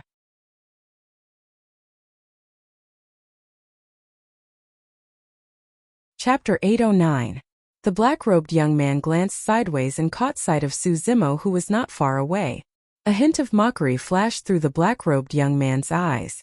Although he could not see through Su Zimo, he could sense that the latter had just become a low-level fiend demon. How dare a low-level fiend demon threaten and warn him? Killing intent surged in the black-robed young man's heart. Just as he was about to strike, he saw 3 fiend demons charging over from the side. The 3 fiend demons saw that Su Zimo had delicate features and was standing quietly behind Little Fox and Ching Ching with empty hands and seemed to be the easiest to deal with. What's so great about hiding behind 2 women? Let's see how long you can hide. One of the fiend demons wielded a cold iron spear and hollered. His blood chi rumbled and dermic power surged on his spear. Glaring at Su Zimo's face, he thrust his spear forward. Su Zimo stood motionlessly with his hands behind his back, as though he was scared out of his wits. The fiend demon's eyes danced with a ferocious glint and he could not help but grin. It was as though he could see the scene of Su Zimo's head being pierced by the spear. The blood in his body could not help but rumble. A cold beam of light closed in rapidly. Su Zimo ignored it and did not even blink. Right as the cold beam of light was less than an inch away from his face, Su Zimo suddenly struck and gripped the incoming spear in a flash. His fingers clamped down on the spear like a tight band. The fiend demon's smile froze on his face. It was too fast. He did not manage to see when or how Su Zimo struck. By the time he realized what happened, the spear in his hands could no longer pierce forward. Not only that, no matter how much strength he exerted, the spear could not budge at all in Su Zimo's grip. Right then Su Zimo spoke. His voice was calm and emotionless. Indeed, I'm not very capable. However, it's enough to kill you. Before he finished his sentence, Su Zimo's palm suddenly went limp and wrapped around the spear. The entire spear spun rapidly. The fiend demon could not hold on to it and let go instinctively. Ah! The fiend demon shrieked tragically and his palms were already a bloody mess. Before he could react, a ferocious force slammed into his chest and sent him flying from the ground. His body was sent flying uncontrollably, and he could only feel the tree figures on both sides retreating. Bang! He seemed to have crashed into an ancient tree, and his body finally came to a stop. Countless green leaves rustled and fell before his eyes. Immediately after, he felt a tearing pain in his chest. Instinctively, he lowered his head. His chest was pierced by a cold spear. It was his own cold iron spear. His chest had been pierced through by his own cold iron spear, and blood was gushing out. How of me? The light in his eyes gradually dimmed. Blood flowed out of his mouth as he lowered his head. His sins. His of, inzes of, as the black-robed young man saw everything clearly. Although the fiend demon was merely thrusting with his spear, Su Zimo snatched it away instantly and tossed it in reverse, pinning the fiend demon to the ancient tree behind him. Although the entire process seemed simple, the black-robed young man knew that a terrifying burst of strength, strong combat talent, rich melee combat experience and fearless guts were required to achieve such an effortless feat. Without any of those, it would be difficult to succeed. Even he might not be able to do this if he was in the same position. Before the black-robed young man could finish his thought, the other two fiend demons that were charging towards Su Zimo had already closed in on him. Bang! Bang! In a flash, Su Zimo advanced instead of retreating and cut in front of the two fiend demons. He punched with both fiend demons with peerless power. The two fiend demons were sent flying and by the time they landed on the ground, they were already corpses. It was clean and clean. After advancing to the nascent soul realm, Su Zimo's bloodline and body had undergone an unimaginable transformation with his two essence spirits. Although he was only at early-stage nascent soul realm, ordinary low-level fiend demons could not cause him any trouble at all. The black-robed young man soared into the air and lunged towards Su Zimo. Swoosh! Suddenly, a powerful energy fluctuation spread through the voids. Heaven and earth trembled and a domineering might surged. Every single fiend demon present felt their hearts skip a beat. Void reversion realm. Only void reversions could release such power. It was a spirit consciousness attack. Be it Jining Jinjuan or the low-level fiend demons, they had already cultivated essence spirits. With essence spirits there would naturally be spirit consciousnesses as well. However, the spirit consciousnesses of Jining Jinjuan and the low-level fiend demons could only be used for scouting, and were not strong enough to launch attacks. Only void reversions and mid-level fiend demons could materialize their essence spirits and launch attacks. The black-robed young man, who was also the young master of Black Sand Ridge, was a mid-level fiend demon. Spirit consciousness attacks were killing techniques that targeted one's essence spirit, and were extremely dangerous. If one could not defend against it, their essence spirit would be severely injured and they would die on the spot. Even Zenith Heaven Golden Immortals would not be able to save them. The powerful spirit consciousness fluctuation swept towards Su Zimo like a sandstorm that was dry and scorching. Su Zimo's expression changed. Before the power arrived, he felt his heart skip a beat and his spirit perception warned him repeatedly.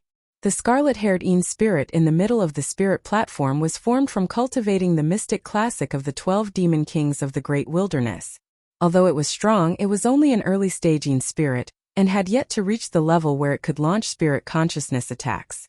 It was the same for the black-haired essence spirit.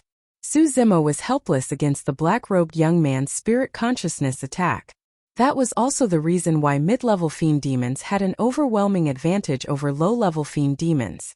It was not only because of the leap in dermic powers. A single spirit consciousness attack was enough to kill all low-level fiend demons. Suzimo had just advanced to the nascent soul realm and was not familiar with the combat techniques of that level, let alone the void reversion realm that was one level higher. The black-robed young man stood in midair and sneered with crossed arms. In his opinion, that single attack was enough to kill Suzimo.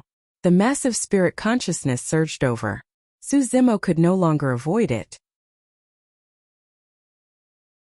If he allowed the black-robed young man's spirit consciousness to rush into his spirit platform, his essence spirit would definitely be severely injured. All of a sudden, Suzimo's heart skipped a beat and a thought flashed through his mind. The scarlet-haired Een spirit in the middle of the spirit platform suddenly stood up. The black-haired essence spirit that was initially seated in a lotus position in a corner stood up at the same time. The two essence spirits closed in rapidly and fused together. Suzimo's two essence spirits were separated from his soul to begin with. Now that they were fusing together, there was no resistance at all. A brand new essence spirit appeared in the spirit platform. The essence spirit had long black and red hair with a left eye that was blood red and right eye that was pitch black. Although it was in the form of an infant, it had a cold expression and looked down on everything, exuding a domineering aura that looked down on the world. The fusion of the essence spirits caused the power of the essence spirits to increase exponentially. Naturally, the spirit consciousness became incomparably vast as well and condensed into an ocean, creating a series of raging waves in the spirit platform. The brand new primordial spirit let out a roar in the spiritual platform. Boom! Suzimo's glabella shone brightly and released an incomparably terrifying spirit consciousness fluctuation that collided against the incoming spirit consciousness.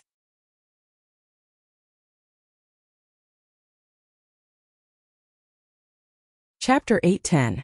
Boom! The two divine consciousnesses collided fiercely, and an earth-shattering explosion erupted. Ripples of chi waves appeared in the void, spreading outwards. The ancient trees in the surroundings were snapped one after another by the shockwave. Initially, the black-robed young man was composed and stood with his arms crossed, waiting for Suzimo to die. However, he did not expect to receive such an impact. Caught off guard, the black-robed young man was sent flying by a tremendous force and somersaulted a couple of times in midair, almost falling. Suzimo staggered back a couple of steps as well before stabilizing himself. The collision of their spirit consciousnesses was evenly matched. The demons were in an uproar. Be it cultivators or demon cultivators, all of them had the same understanding. Low-level fiend demons could not release spirit consciousness attacks at all. The essence spirits of low-level fiend demons were the weakest. If they were separated from their bodies, they would die easily from exposure to the elements. The strength of the spirit consciousness released by such a weak essence spirit was limited. It was impossible for them to launch attacks. However, what happened right now had already surpassed the understanding of the demons. The black-robed young man stabilized himself with a shocked expression. How was that possible? How could a low-level fiend demon's spirit consciousness be this strong? He was a mid-level fiend demon. They were an entire major cultivation realm apart. Yet, this man was able to clash with his spirit consciousness without being disadvantaged. In reality, the black-robed young man did not know that Suzimo had just advanced to the nascent soul realm, and had yet to complete the transformation of his essence spirit, body and bloodline with dermic powers. In other words, Suzimo was not even at early-stage nascent soul right now. If he were to wait for a period of time until his cultivation realm stabilized, the black-robed young man would definitely be severely injured from the impact of the Een Spirit section, Purple Thunder Manual and Great Day Rulai Sutra tempering his two essence spirits. Interesting, after his shock, the black-robed young man composed himself quickly and glared at Suzimo with a burning gaze. He said slowly, "Let's see what secrets you're hiding. You're probably not going to live to see it." Suzimo sneered and arrived before the black-robed young man in a flash. Extending his gigantic palm, he smashed down on the black-robed young man's head. "You're courting death." The black-robed youth narrowed his eyes. He did not retreat or evade. Instead, he threw a backhand punch at Su Zimo's palm. Just as the fist and palm were about to collide, the corners of the black-robed youth's mouth curled up slightly, and a trace of complacency flashed in his eyes. With a flip of his palm, a cold light flickered. Suddenly, a 3-inch-long black spike shot out. As soon as the black spike appeared, it emitted a fishy smell. It was tainted with a deadly poison. This change in move was extremely sudden. As far as the black-robed youth was concerned, Su Zimo was dead for sure. Even mid-level fiend demons would not be able to escape death if they were struck by his black spike. Unexpectedly, Su Zimo's expression did not change, as if he had already sensed it. The cicada senses the autumn wind before it moves. With the help of his spirit perception, Su Zimo had long since noticed the danger. The moment the black spike shot out, he immediately changed his move. With a flick of his finger, his steel-like fingernails heavily hit the black spike. Clang! When the two of them collided, the sound of metal clashing could be heard. The black-robed youth's entire body trembled, and he almost lost his grip on the black spike, causing it to fly out of his hand. Pust! What immense strength! The black-robed youth was alarmed. A single flick of Su Zimo's finger, and the power released was almost enough to send the black spike in his hand flying. If this palm landed squarely on his head, it was likely that his head would be smashed into pieces. Crack! Crack! Crack! The black-robed youth was decisive, and a series of sounds echoed from his body, as though his tendons and bones were being stretched. As demonic chi surged, he transformed into a scorpion the size of a calf in midair. At this point of the battle, the black-robed youth had finally revealed his true form. It was a scorpion that had cultivated into a demon. The scorpion was pitch black from head to toe, as though it was clad in a shiny black armor that looked indestructible and invulnerable. The surface of the armor was densely covered with fur and barbs. It was obvious that the armor was contaminated with poison, making it impossible for anyone to attack it. Of course, the most eye-catching thing was the pair of gigantic pincers on the front of the black scorpion. They were almost a third of its size. The pincers let out clanging sounds as they opened and closed. Even a body of flesh and blood would not be able to withstand this attack. Everything would be cut in half. By reverting to his true form, the black-robed youth's combat strength was already at its peak. Reveal your true form for me to take a look. Otherwise, you won't have the chance later on. The black-robed youth glared at Su Zimo and said coldly. Su Zimo reared his head in laughter and pointed into the distance. There's no need for me to revert to my true form to kill you. Brazen! The black-robed youth was enraged and charged over with his gigantic, pitch-black pincers. A stench filled the air. The two pincers waved in midair and sliced down repeatedly. However, Su Zimo's movement technique was agile, and the consecutive attacks of the pincers missed. A series of clanging sounds could be heard one after another. The pincers could be used as a pair of scissors or swung like a battle axe. There were many variations. Although he could not take down Su Zimo after a long time, the black-robed youth was neither discouraged nor anxious. His gaze was cold, as though he was waiting for an opportunity. After Su Zimo dodged another pair of pincers, a dark light flashed in midair. It arrived instantly. A nauseating stench assaulted their nostrils. Some of the demon beasts that were closer felt giddy when they smelled the stench and fell limply to the ground. Gradually, a dark color appeared on their skin. That was the killing move of the scorpion race. Scorpions were filled with poison, and their tails were the most poisonous. That dark light was the incoming scorpion tail of the black-robed youth. The black-robed youth was scheming and had hidden his scorpion tail the entire time. Just now, his attack was merely meant to numb Su Zimo. Right now, he was releasing a fatal blow. However, the black-robed youth could not see anything strange on Su Zimo's face.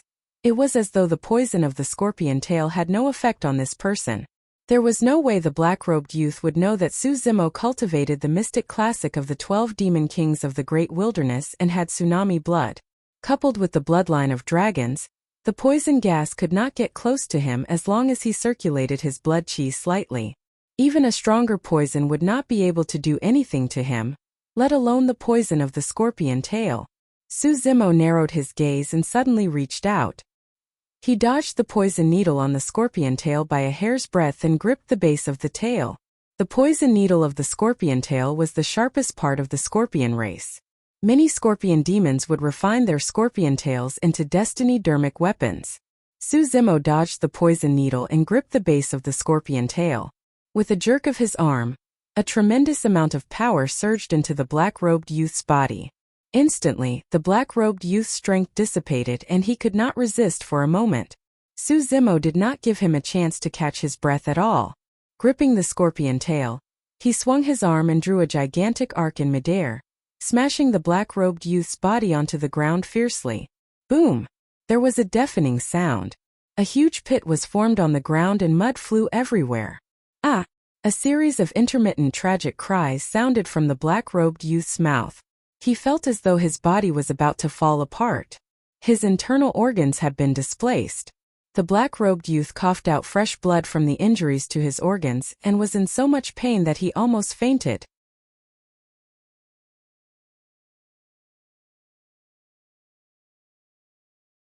Chapter 8:11.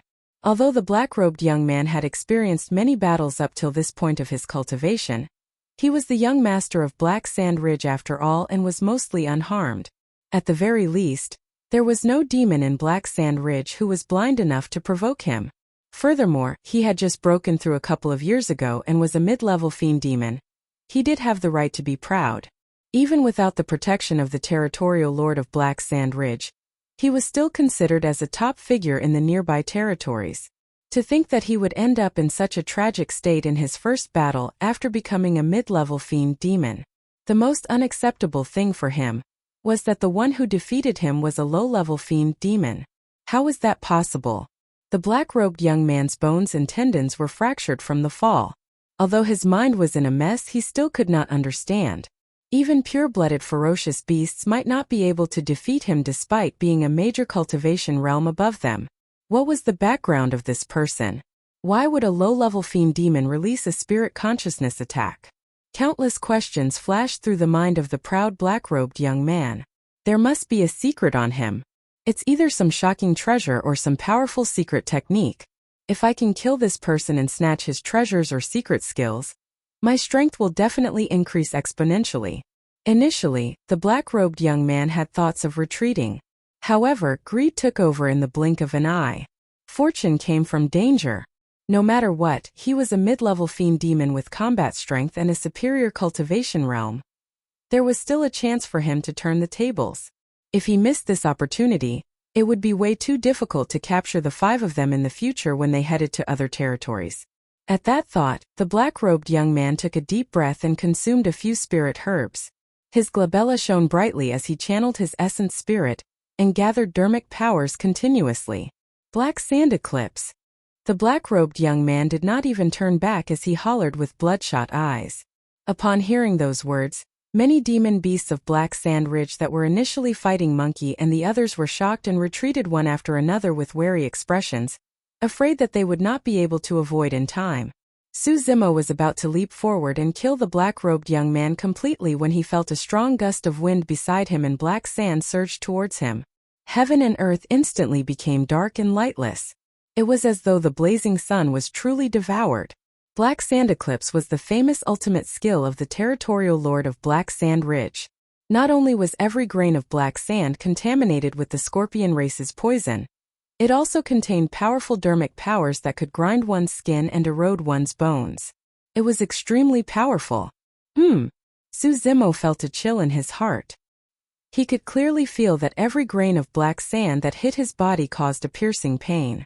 It wasn't too obvious, but he could still endure it. After breaking through to the nascent soul realm, his body had become even more terrifying. His blood chi surged and even ordinary dermic weapons might not be able to hurt him. However, the eyes were the most fragile and could not withstand the impact of the black sand. Zemo closed his eyes subconsciously. The moment he closed his eyes, Zemo was shocked again. Violent winds howled, and black sand filled the sky, covering the heavens. He suddenly realized that not only did the black sand have powerful attack power, it could also block his 5 senses. Under the cover of the black sand, Even his spiritual sense became somewhat sluggish and blurry. Although he could sense danger, he could not determine its exact location. While Su Zimo was shocked, the black-robed young man was even more shocked. If it was any other mid-level fiend demon, they would not be able to escape death after being enveloped by the black sand, and would be reduced to a skeleton within dozens of breaths. He had not expected that Su Zimo would be able to withstand the impact of black sand eclipse with his body alone. The black sand washed Su Zimo's body repeatedly. Although his green robes were riddled with holes, his skin was completely intact. The black-robed young man grit his teeth and had a vicious gaze as he channeled his essence spirit repeatedly to augment his dermic powers. No matter what, he believed that there was no way Su Zimo could break free from the cover of the black sand. At the very least, he was undefeatable. All of a sudden, a beam of light flashed within the black sand. The black-robed young man widened his eyes in disbelief. Within the black sand, Su Zimo had opened an eye. The beam of light originated from his right eye. It shone brighter and more blinding. It was like a blazing sun. Although the black sand was strong and had boundless dermic powers, it could not devour the blazing sun. It was like the eye of a god. It was cold and dignified. The black-robed young man felt his scalp prickle and a chill ran down his spine. Suddenly, he shrieked, "Visual technique!" A blinding beam of light shot out from the black sand and streaked through the void, illuminating the world as though it was daytime. Light had reappeared. Boom! The beam of light tore through the layers of black sand and arrived instantly, striking the black-robed young man viciously, shattering his black armor and penetrating his chest. However, no blood flowed out from the bull-sized wound and it was charred. Dragon's secret skill, Illumination Eye. Although the black sand was strong, it could no longer block Su Zimo's vision. When Su Zimo caught sight of the black-robed young man's position, he attacked instantly and severely injured the latter. The black sand dispersed. This time round, Su Zimo did not give the black-robed young man any chance to catch his breath. Charging forward, he strode forward and stomped heavily on the back of the black-robed young man's scorpion. Snap! The black armor on the latter's back shattered instantly. That single stomp had already snapped the black-robed young man's spine. Boom! Leaning forward, Su Zimo punched the black-robed young man's head viciously. The latter's head exploded and red and white matter splattered all over the ground. The black-robed young man was dead. Su Zimo stood up and frowned slightly. Although he killed the black-robed young man with thunderous methods, he had a strange feeling in his heart as though something was amiss. All of a sudden, Su Zimo felt as though he was being spied on. Suddenly, Su Zimo spun around and looked in another direction with a burning gaze. In the depths of the forest far away, a pitch-black scorpion the size of a thumb stood in the air. It shone with a faint light and had a menacing expression with a venomous gaze. The pitch-black scorpion looked exactly the same as the black-robed young man who just now had died. Su Zimo froze for a moment before realization dawned on him. The pitch-black scorpion that shone with a faint light, and was only the size of a thumb, should be the essence spirit of the black-robed young man. After cultivating to the void reversion realm and becoming a mid-level fiend demon, the essence spirit could break free from the shackles of the physical body. It was fearless of the scorching sun and raging winds and could soar through the world, traversing thousands of kilometers in the blink of an eye. This was the realm where one's essence spirit could leave the body. Even if a cultivator's physical body was destroyed, they would not be considered dead as long as their essence spirit was alive. If there was a suitable opportunity, the essence spirit of a void reversion realm cultivator could possess the body of others and achieve a different form of rebirth. Of course, no matter who it was, even if they had boundless dermic powers, they could not possess an unlimited number of bodies. Furthermore, possession was extremely dangerous and had many restrictions. To put it simply, everyone could only possess a single body at most. Even so, it was frightening enough. It was equivalent to having an additional life. The black-robed young man was impressive as well. When he saw that his body could not be saved, he made a prompt decision to abandon his body and escape with his essence spirit. This was the first time Su Zimo truly fought against a mid-level fiend demon. He was not familiar with the other party's methods, and that was why he was careless and allowed the black-robed young man's essence spirit to escape.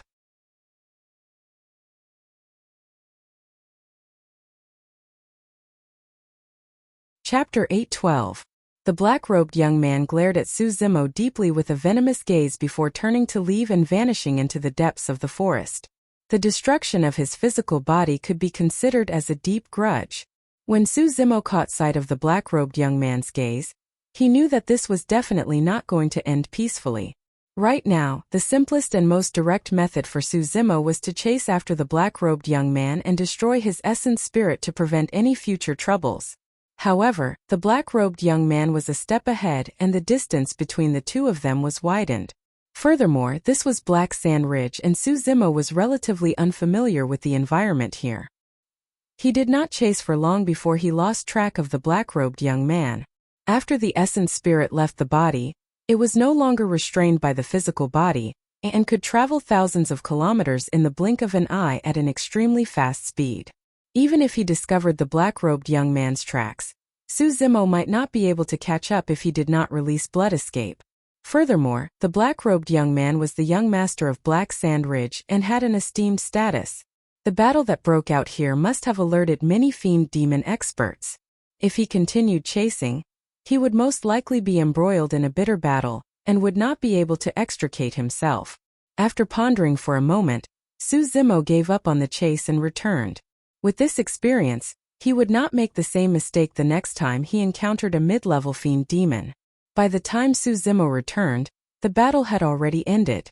Even as a mid-level fiend demon, the black-robed young man nearly died tragically with his physical body destroyed. When the other demons saw that, none of them dared to linger and fled in all directions. In the forest, there were only corpses strewn across the ground. In just a short period of time, more than 100 demon beasts died here. Monkey Linghu and Qing Qing were excited. After entering Thousand Demon Valley, they were hunted down by the demon beasts of Howling Moon Mountain for more than 10 days. They had been pent up for a long time and could finally vent their frustrations now. Even Little Fox could not conceal the joy in her eyes as she caressed the pitch-black umbrella in her hands lovingly. "Awesome, this is awesome." Linghu could not stop grinning as he patted his chest and hollered, "Bloody hell! Let's see who dares to hunt us down from now on. No matter how many come, we'll beat them back." The 5 of them smiled at each other. They knew that from this moment onward, they wouldn't flee anymore. The little fox kept the black umbrella in her storage bag and asked, "Young master, where are we going next?" After demonic beasts cultivated their primordial spirits, they would be able to use their dermic powers. They would also be able to use a type of dermic powers to forge a storage pouch. It was extremely convenient. Of course, some fiendish demons chose to hide their weapons on their bodies, in their mouths, or in their sea of consciousness. Linghu raised his fist and said loudly, "Of course we're going to find a piece of land and play with it. Overlords are so awe-inspiring, controlling tens of thousands of demons so awesome." "Not bad." Monkey nodded in agreement. He always had the thought of occupying the mountain and becoming the king. Qing Qing looked at Linghu with a smile and asked, "Will there be many female fairies accompanying you after you become a lord?" "Yes." Linghu was immersed in the illusion.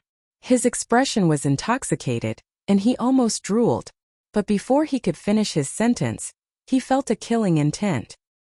His mind jolted, and he came to his senses. "How is that possible?" Linghu said righteously, "I, Hubatian, am a true gentleman. All female fairies are fleeting clouds and pink skeletons."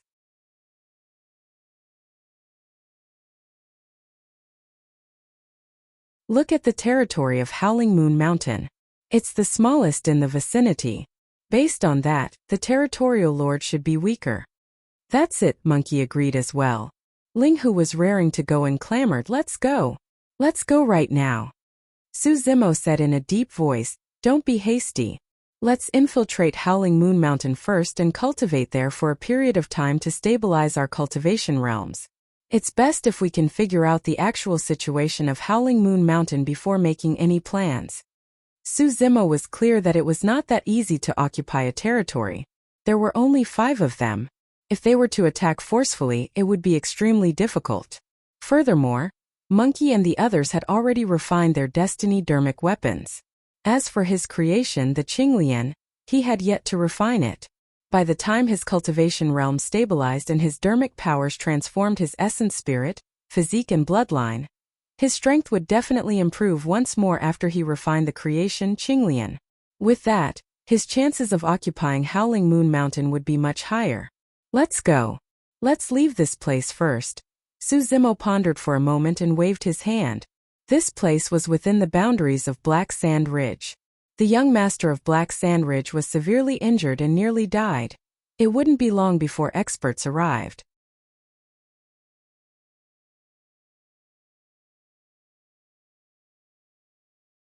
Chapter 8:13. For the past month, Howling Moon Mountain did not have much peace. Hundreds of spirit demons were dead and 2 of the 7 protectors were dead. This was a huge matter. It was said that the demons that died were killed by demons that escaped from the ancient battlefield. However, there were only 5 of them and all of them were spirit demons. During this period of time, every single demon in Howling Moon Mountain was searching for the 5 of them. They dug 3 feet into the ground but to no avail. All the demons realized that the 5 of them should have already left.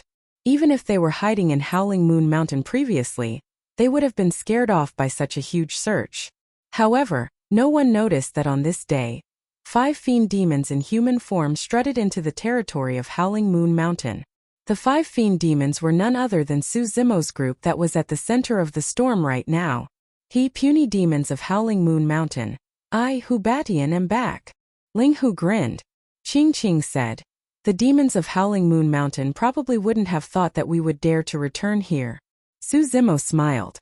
It's useless even if they think about it. They won't be able to recognize us. Some spirit demons appeared in the vicinity. However, when the spirit demons caught sight of Su Zimo's group of 5, they did not reveal any strange expressions and merely avoided them with respectful expressions. The 5 of them passed through the forest and the sounds of cicadas echoed. However, the 5 of them were extremely calm. Back then they had nowhere to hide because of those inconspicuous cicadas.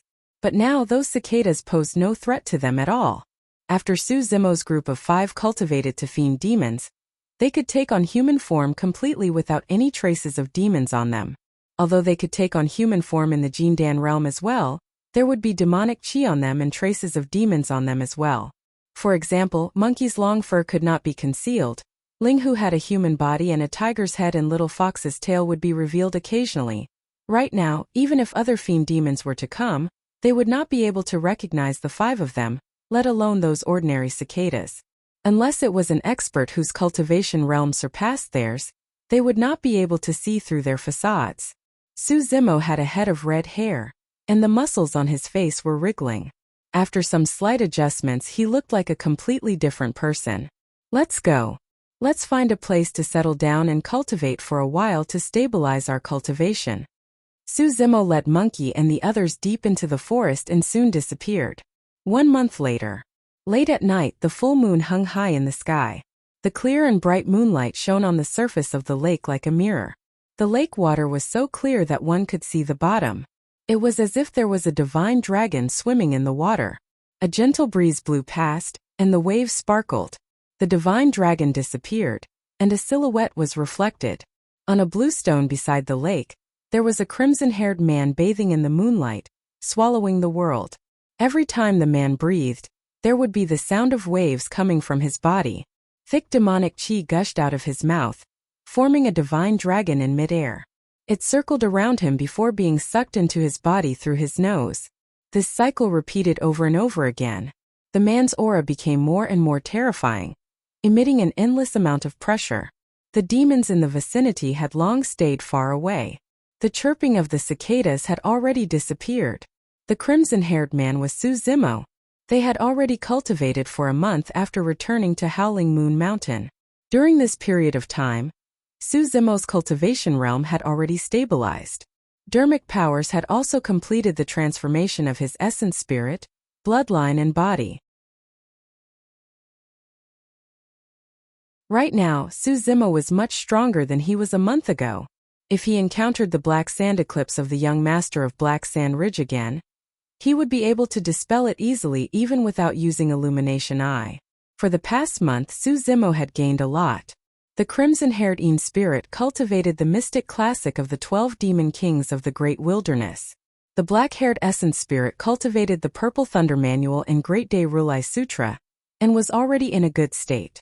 However, there was no movement from the creation Qinglian. Su Zimo was not discouraged either. Legend has it that the creation Qinglian was a being of the immortal world and was incomparably strong. It would be strange if it could be awakened so easily. Su Zimo took out a soul-nourishing blood ginseng and consumed it before continuing to cultivate. In the spirit platform, the black-haired essence spirit sat on the dilapidated and ancient creation Qinglian. A faint halo appeared behind his head, looking divine and flawless. Occasionally, purple electric arcs would flash across his body, making crackling sounds. In the middle of his consciousness, the scarlet-haired Yin spirit hovered in midair. As time passed by, the scarlet-haired Yin spirit's body turned rough and eventually, fiery red scales appeared one after another. They resembled metal plates that were scorched red. Those scales were extremely similar to the scales that grew on Su Zimo's body when he transformed into a dragon. However, those scales were formed from spirit consciousness and were attached to the essence spirit. Right then, Su Zimo's heart skipped a beat. The so-called void reversion realm was to cultivate one's essence spirit to the void reversion realm. Once one's essence spirit reaches the void reversion realm, they would be able to leave their bodies and travel thousands of kilometers in the blink of an eye. Under normal circumstances, be it Yin spirits or essence spirits of nascent souls, they would not be able to do that. But now, a bold thought flashed through Su Zimo's mind as he sensed the scales on the scarlet-haired Yin spirit. With a single thought, Su Zimo controlled the black-haired essence spirit to leave his consciousness and leave his body. The moment it left his body, the black-haired essence spirit shuddered. Although the temperature outside was normal, it was way too cold for the black-haired essence spirit to withstand. Shoo! The black-haired essence spirit returned to his consciousness hurriedly and continued cultivating. This time round, Su Zimo controlled the scarlet-haired Yin spirit and left his consciousness carefully. It was fine. The scarlet-haired Yin spirit that was covered in scales did not feel any discomfort when it arrived outside his body. Although Su Zimo was secretly delighted, he did not dare to be careless. For Yin spirits or essence spirits of nascent souls, the true threat was the common forces of nature such as exposure to the elements. Those were unavoidable if one wanted to wander the world spiritually. Before he was done with that thought, a gust of cold wind blew. Su Zimo grit his teeth. The scarlet-haired Yin spirit did not return and remained outside his body. Despite the cold wind, the scarlet-haired Yin spirit remained motionless and was not harmed at all under the protection of its scales. Su Zimo was delighted. If he was not wrong, those scales were the spirit consciousness dragon scales that grew from the cultivation of the Yin spirit section. Gradually, Su Zimo's guts grew. The scarlet-haired Yin spirit shuttled through the air at an extremely fast speed, leaving behind streaks of red light. This was what it meant to travel thousands of kilometers in the blink of an eye. Initially, it was something that could only be achieved by a void reversion essence spirit. However, Su Zimo had already achieved it by cultivating the Yin spirit section of the mystic classic of the 12 demon kings of the great wilderness. The scarlet-haired Yin spirit stood in midair and looked at its body on the green stone. It looked at itself. It was a mysterious feeling. It was even more intuitive than the detection of spirit consciousness. Furthermore, the scarlet-haired Yin spirit could soar through the world and its detection range was even further than spirit consciousness. Su Zimo was in high spirits and decided to wander Howling Moon Mountain at night with his scarlet-haired Yin spirit. Once the essence spirit left the body and the consciousness was empty, the physical body was equivalent to a shell without a soul or consciousness. Even if the physical body encountered danger, it would not know how to defend or dodge. Therefore, before the essence spirit left the body, cultivators would hide their bodies in a secret place to prevent their enemies from discovering them. However, Su Zimo was not worried about that at all. Even after the scarlet-haired Yin spirit left, there was still an essence spirit in his consciousness.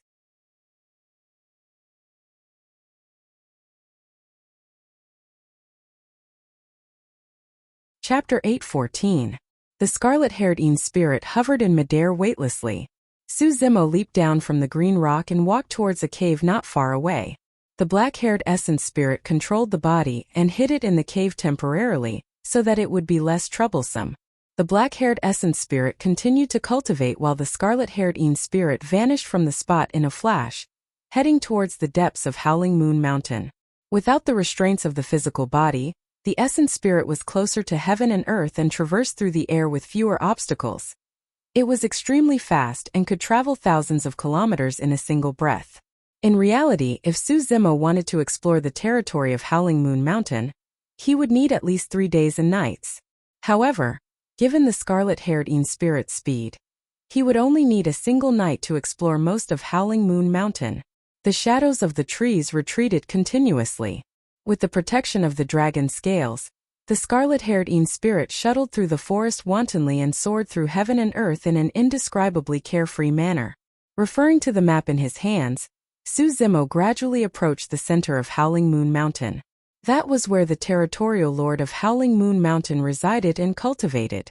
Under normal circumstances, be it Een spirits or essence spirits of nascent souls, they would not be able to lift anything due to their insufficient strength.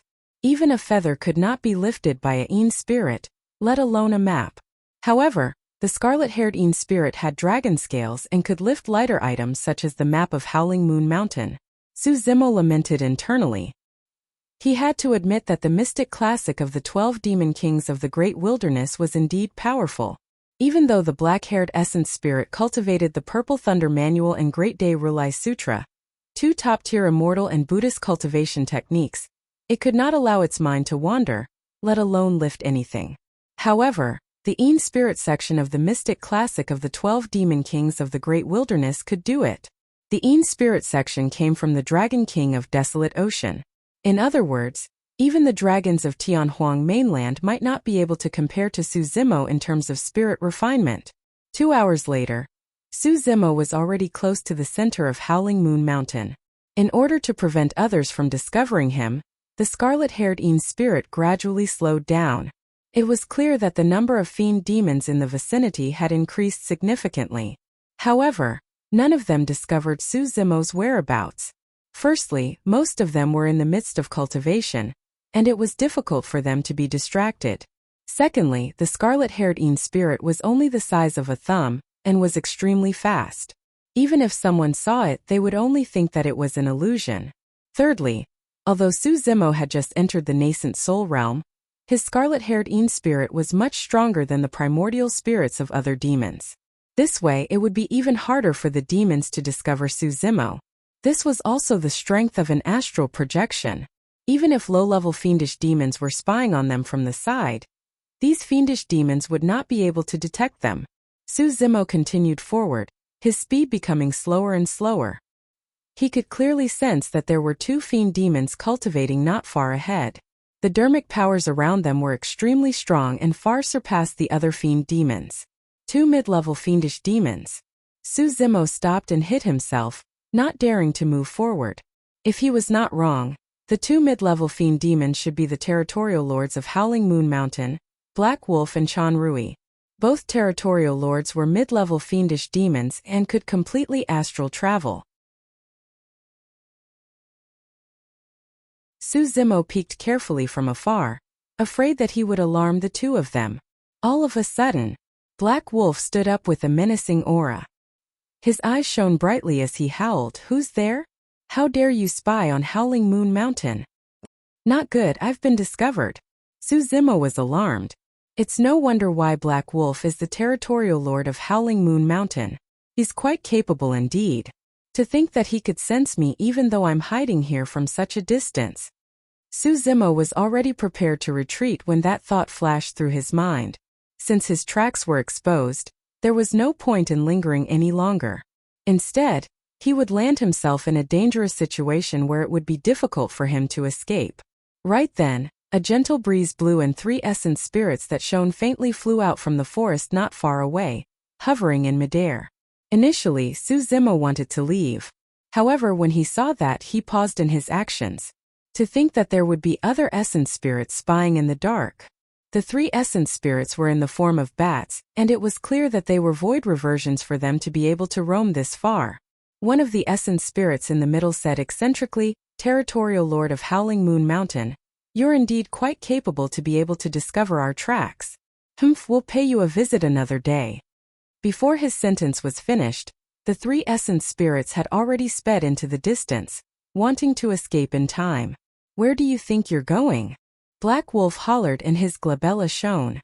A terrifying spirit consciousness fluctuation burst forth and condensed into a ferocious wolf with a murderous aura in midair. This ferocious wolf arrived in front of an essence divinity in an instant. It opened its mouth and swallowed the essence divinity. Black Wolf, you... The essence spirit could not dodge in time and shrieked tragically before he could even finish his sentence. Su Zimo was secretly speechless and his heart skipped a beat. Black Wolf's attack was a killing technique that targeted the essence spirit, and was even stronger and more frightening than spirit consciousness attacks. At the Void Reversion realm, spirit consciousness attacks were merely the most ordinary means of attack. Some mid-level fiend demons or void reversions had the opportunity to cultivate essence spirit secret skills that could allow their spirit consciousness to become even more condensed, and their power could be released with terrifying might. Essence spirit secret skills were extremely rare, and were secret skills that were not passed down to the major sections. The Young Spirit section of the Mystic Classic of the 12 Demon Kings of the Great Wilderness contained an Essence Spirit secret skill of the Dragon King of Desolate Ocean. Unfortunately, many of the words in the Young Spirit section were obscure and seemed to originate from the ancient language of the dragons themselves. It was the same for the Essence Spirit secret skill. Of course, Su Zimo had not cultivated to that stage and was not qualified to cultivate Essence Spirit secret skills. It was clear that the young master of Black Sand Ridge did not know any Essence Spirit secret skills previously. If the young master of Black Sand Ridge released his Essence Spirit secret skill, Su Zimo might not be able to defend against it even with the fusion of his two Essence Spirits. Although the Bat Essence Spirit was fast, Black Wolf's Essence Spirit secret skill was even faster, and devoured the Bat Essence Spirit directly. A mid-level fiend demon's Essence Spirit had left his body and was roaming this place. To think that he would die in the hands of Black Wolf just like that without even a chance to return to his body. Chan Rui attacked. A massive spirit consciousness condensed and two curved sabers appeared in midair, shimmering with a cold glint and as thin as a cicada's wings. It was another Essence Spirit secret skill. The two curved sabers descended on the body of another Essence Spirit that was escaping and twisted. Exclamation point. The Bat Essence Spirit was shattered by the dual sabers and was destroyed on the spot.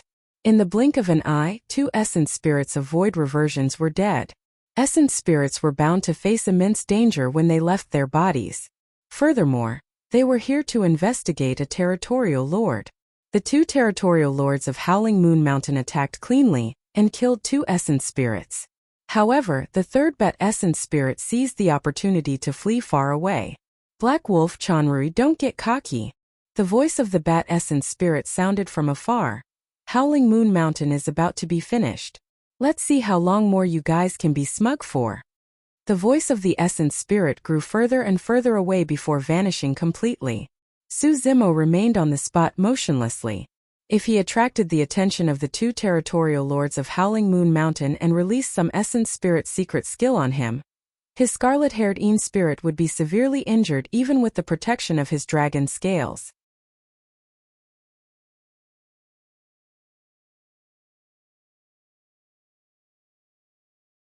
Chapter 8:15. Although an Essence Spirit could travel thousands of kilometers in the blink of an eye after leaving the body, the moment it was severely injured, it would die without any chance of recovery. In the blink of an eye, two mid-level fiend demons died here. The three mid-level fiend demons must not have expected that the two territorial lords of Howling Moon Mountain would be able to discover their tracks as well. More than that, they did not expect that the two territorial lords would be decisive in killing and possess Essence Spirit secret skills. The moment they attacked, they destroyed two Essence Spirits. Su Zimo was secretly shocked when he witnessed everything. Thankfully, he was here to investigate and knew what was going on. Otherwise, he would have suffered a huge setback if he were to fight against the two territorial lords rashly. Although they were both mid-level fiend demons, the young master of Black Sand Ridge was much weaker than the two territorial lords of Howling Moon Mountain. A huge battle ended in the blink of an eye. Black Wolf and Chan Rui seemed to have lost the mood to cultivate. Both of them were speechless with a hint of worry in their eyes. Su Zimo was puzzled. The two of them had clearly obtained a huge victory, but why did it seem like they had lost instead? When he recalled the mid-level fiend demon's words when he escaped, It seemed like things were not as simple as they seemed. Black Wolf said with a grim expression, Cyclone Cave can't wait any longer and sent 3 mid-level fiend demons to spy on us. Thankfully, I discovered their tracks beforehand. If they were to strike first, both of our lives would be in danger. Actually, the territorial lords of Cyclone Cave are still wary of us. Otherwise, they wouldn't have sent someone to spy on us, Chanrui deduced. Black Wolf shook his head. If it's just Cyclone Cave, we might be able to fight them. However, that's not the only danger of Howling Moon Mountain. There's also Black Sand Ridge and Ghastly River, Chanrui added. That's right, Black Wolf sighed gently. All 3 territories are targeting us. I'm afraid Howling Moon Mountain won't be able to survive this ordeal. What I'm most worried about is the 3 territories joining forces. Chanrui was silent with a heavy heart. At that point, Suzimo had already obtained quite a bit of useful information.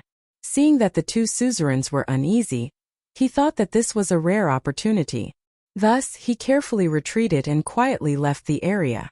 Not long after Suzimo left, Heilang suddenly frowned and muttered, just now, other than the 3 people from Violent Wind Cave, there seemed to be someone spying nearby.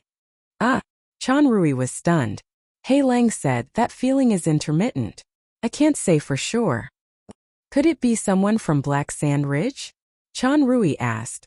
That's unlikely. Black Wolf shook his head.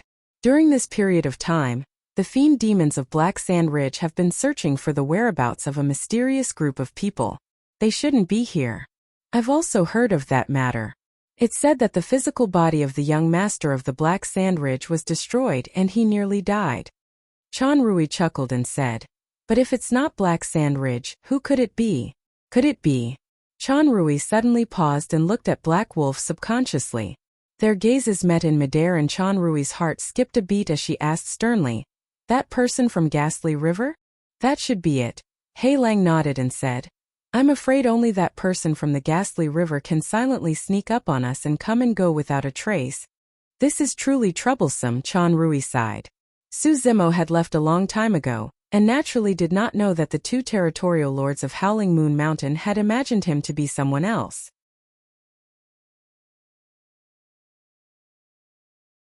At that moment, Suzimo was in midair, shuttling through the clouds and looking down at the territory of Howling Moon Mountain. He checked out the terrain and listened to the sounds around him. All of a sudden, Suzimo paused in midair and listened attentively for a moment. His lips curled into a fake smile and a strange look flashed through his eyes. If his spirit consciousness were to extend through the ground beneath him, he would be able to clearly sense that the ground was not solid.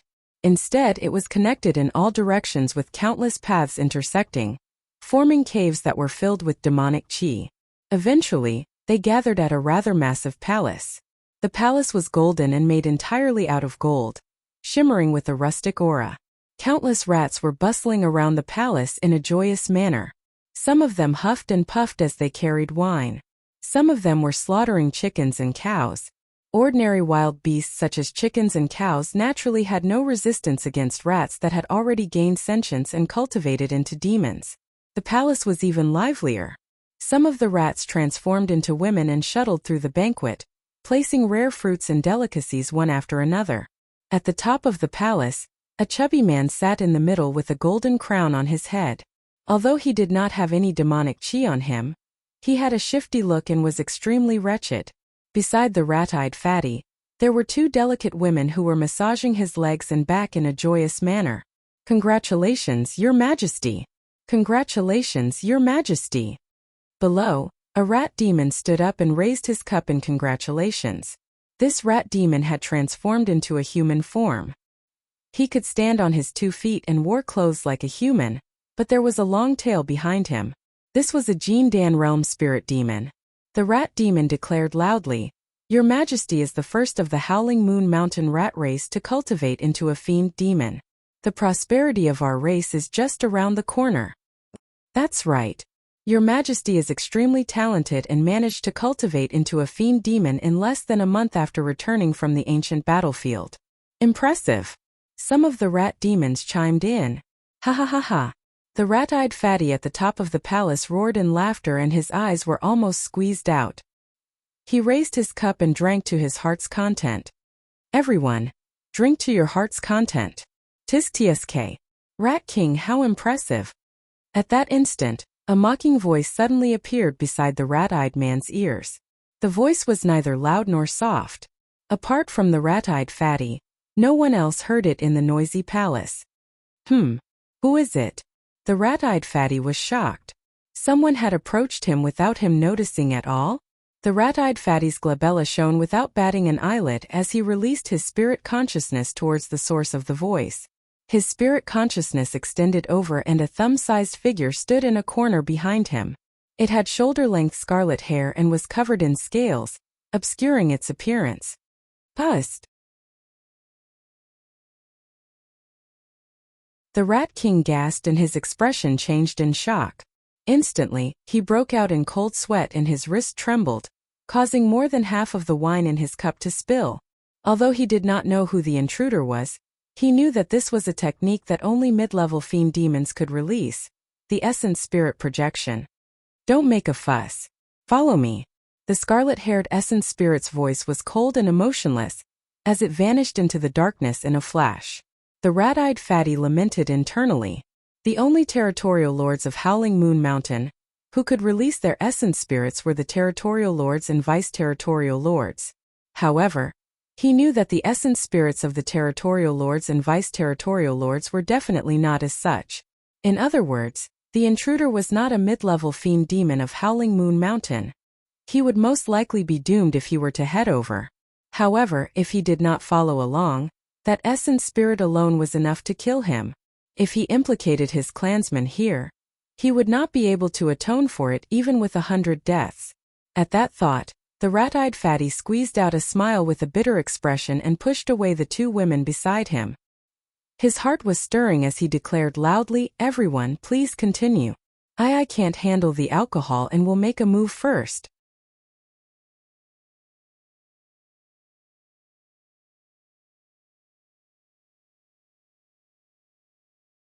Chapter 8:16. The Rat King was crestfallen the moment he left the underground cave. The mysterious scarlet-haired essence spirit in front of him was faintly discernible, but did not stray too far away. He did not dare to escape either and could only follow behind, sighing with a sorrowful heart. Sigh, to think that I would encounter something as such right after cultivating to become a fiend demon. The heavens are truly jealous of geniuses. Is this mid-level fiend demon from Cyclone Cave or Black Sand Ridge? How unlucky. I'm not a protector of Howling Moon Mountain either. Why is this happening to me? Along the way, the Rat King was extremely uneasy and fearful. After walking for an hour, the scarlet-haired essence spirit in front of him finally stopped. Go on in. The scarlet-haired essence spirit pointed to a cave not far away and said indifferently. The voice sounded familiar to the Rat King. However, at that moment, his heart was filled with fear and he could not be bothered to differentiate. He merely felt that the cave before him was like the mouth of a primordial beast that was waiting for him to deliver himself to its doorstep. Sigh. The Rat King sighed once more and grit his teeth before burrowing into the cave. The cave was not huge and could be seen clearly. Although it was a little dim, it did not affect the Rat King who had cultivated to the level of a fiend demon. There were 5 people in the cave. Although they looked like cultivators, the Rat King could vaguely sense with his sharp sense of smell that the 5 of them before him should be fiend demons in human form. Among the 5 of them, some were lying on the ground with their legs crossed in a lazy manner. Some were sitting on the ground while others stood silently. For some unknown reason, all of them looked at him strangely. The Rat King felt his scalp tingle and was at a loss for what to do. At the front, a scarlet-haired cultivator assumed a lotus position with his eyes closed. In a daze, the muscles on the cultivator's face seemed to twitch and his appearance changed significantly. Whoa! The Rat King's eyes widened as he stared at this scene in disbelief. The scarlet-haired man before him looked exactly the same as the green-robed man who wreaked havoc in Howling Moon Mountain more than a month ago. Naturally, the 5 people in the cave were Su Zimo's group. You guys? The Rat King immediately recognized Su Zimo's group of 5. He stomped his feet and shouted, "Are you crazy? How dare you come back?" "Why wouldn't I dare?" Monkey sneered. "With the 5 of us together, We can even venture into a tiger's den. Howling Moon Mountain is nothing. No. The Rat King was sweating profusely as he waved his hands and explained, "Don't think that you can come back for revenge just because you've achieved a breakthrough in your cultivation and become a demon. You have to know that even among the demons there are different levels. Those who can become territorial lords are all mid-level fiendish demons. His primordial spirit can leave his body and wander around the world. In an instant he can travel thousands of miles." Suddenly, the Rat King's voice stopped abruptly. He saw this scene. The red-haired primordial spirit that came in with Su Zimo flashed and turned into a beam of red light that entered Su Zimo's glabella. Su Zimo stood up with a faint smile on his face. The Rat King's mouth was wide open, and its eyeballs almost fell out of its sockets. "How is that possible?" "Well, you're not." The Rat King wanted to ask how Su Zimo's essence spirit could leave his body if he wasn't a low-level fiendish demon. However, at that moment, his mind was in a mess and he could not even speak properly. "Don't be nervous." Su Zimo walked over and patted the Rat King on the shoulder with a gentle smile. "I don't have any ill intentions when I look for you. I can't blame you for the conflict that happened at Howling Moon Mountain. Furthermore, it was all thanks to your map that we were able to escape from Howling Moon Mountain." When he heard that, the Rat King heaved a sigh of relief and sat on the ground. Before he knew it, he was already drenched in sweat. He did not know much about this person before him. However, he knew that this person was someone who could distinguish between gratitude and grudges. Since he said that, he would definitely not kill him. "Brothers, why are you looking for me?" After a while, the Rat King calmed down and took the initiative to ask. Su Zimo replied, "I'm here to ask you about something." Instantly, the Rat King let out a wary expression and scanned Su Zimo and the others before saying hesitantly, "Brothers, forgive me for being blunt. The reason why I saved you guys previously was out of guilt. However, if you guys want to make use of me to harm Howling Moon Mountain, I can't agree to that." Su Zimo said indifferently, "Howling Moon Mountain is filled with danger and is already doomed. There's no need for us to make a move." "What do you mean?" The Rat King blinked. "Black Sand Ridge, Cyclone Cave, Ghastly River." Su Zimo spat out the names of the 3 places slowly. Those 3 places were the 3 territories around Howling Moon Mountain. The Rat King's expression changed slightly and he remained silent. Su Zimo said, "You're well informed. I'm sure you must know that the 3 territories are plotting against Howling Moon Mountain. If the 3 territories join forces, Howling Moon Mountain will cease to exist." Most of the information was overheard by Su Zimo just now and he could roughly guess the answer with a little deduction. The Rat King sighed gently and smiled bitterly. "There's no need for the 3 territories to join forces. Howling Moon Mountain won't be able to defend against any one of them." "Tell me what you know about the 3 territories," Su Zimo asked. The Rat King said, "Actually, just by looking at the map of the territories, you can tell that the 3 territories are stronger than Howling Moon Mountain." The Rat King was right. The map indicated that Howling Moon Mountain's territory was the smallest, and was sandwiched between the 3 territories. The Rat King continued, "Howling Moon Mountain only has 2 mid-level fiend demons, the Territorial Lords and Territorial Lords. However, according to what I know, Cyclone Cave and Black Sand Ridge each have more than 5 mid-level fiend demons. Ghastly River is the most mysterious and no one knows how many mid-level fiend demons they have. However, they are publicly acknowledged as the strongest. That's because the Territorial Lord of Ghastly River is a WR." At that point, the Rat King glanced at Su Zimo and the others instinctively. He wasn't shocked or aghast as he had expected. Su Zimo and the other 4 were way too calm, as though they were listening to something extremely ordinary. Are the 5 of them slow to react? The Rat King lamented internally and cleared his throat, emphasizing once more, "WRMs are pure-blooded ferocious beasts with a trace of dragon's bloodline in their bodies. Although it's thin, there's a chance for them to cultivate into true dragons." "Oh," the 5 of them replied without changing their expressions. Su Zimo could be considered as half a dragon to begin with, and was not worried about existences like WRMs at all. Monkey and the others had fought against the Rakshasa race of the primordial 9 races before, and their horizons were naturally not something that ordinary demon beasts could compare to. The Rat King widened his beady eyes and puffed his cheeks. He was inexplicably furious. Little Fox was the first to react and clapped her hands. Wow, pure-blooded ferocious beasts. So strong. That's way too perfunctory. The Rat King's mouth twitched and he could not help but roll his eyes.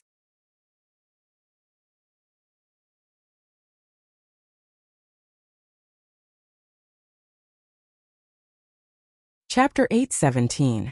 Actually, when the old territorial lord of Howling Moon Mountain was still around, he was extremely strong and could even intimidate Black Sand Ridge, Cyclone Cave and Ghastly River.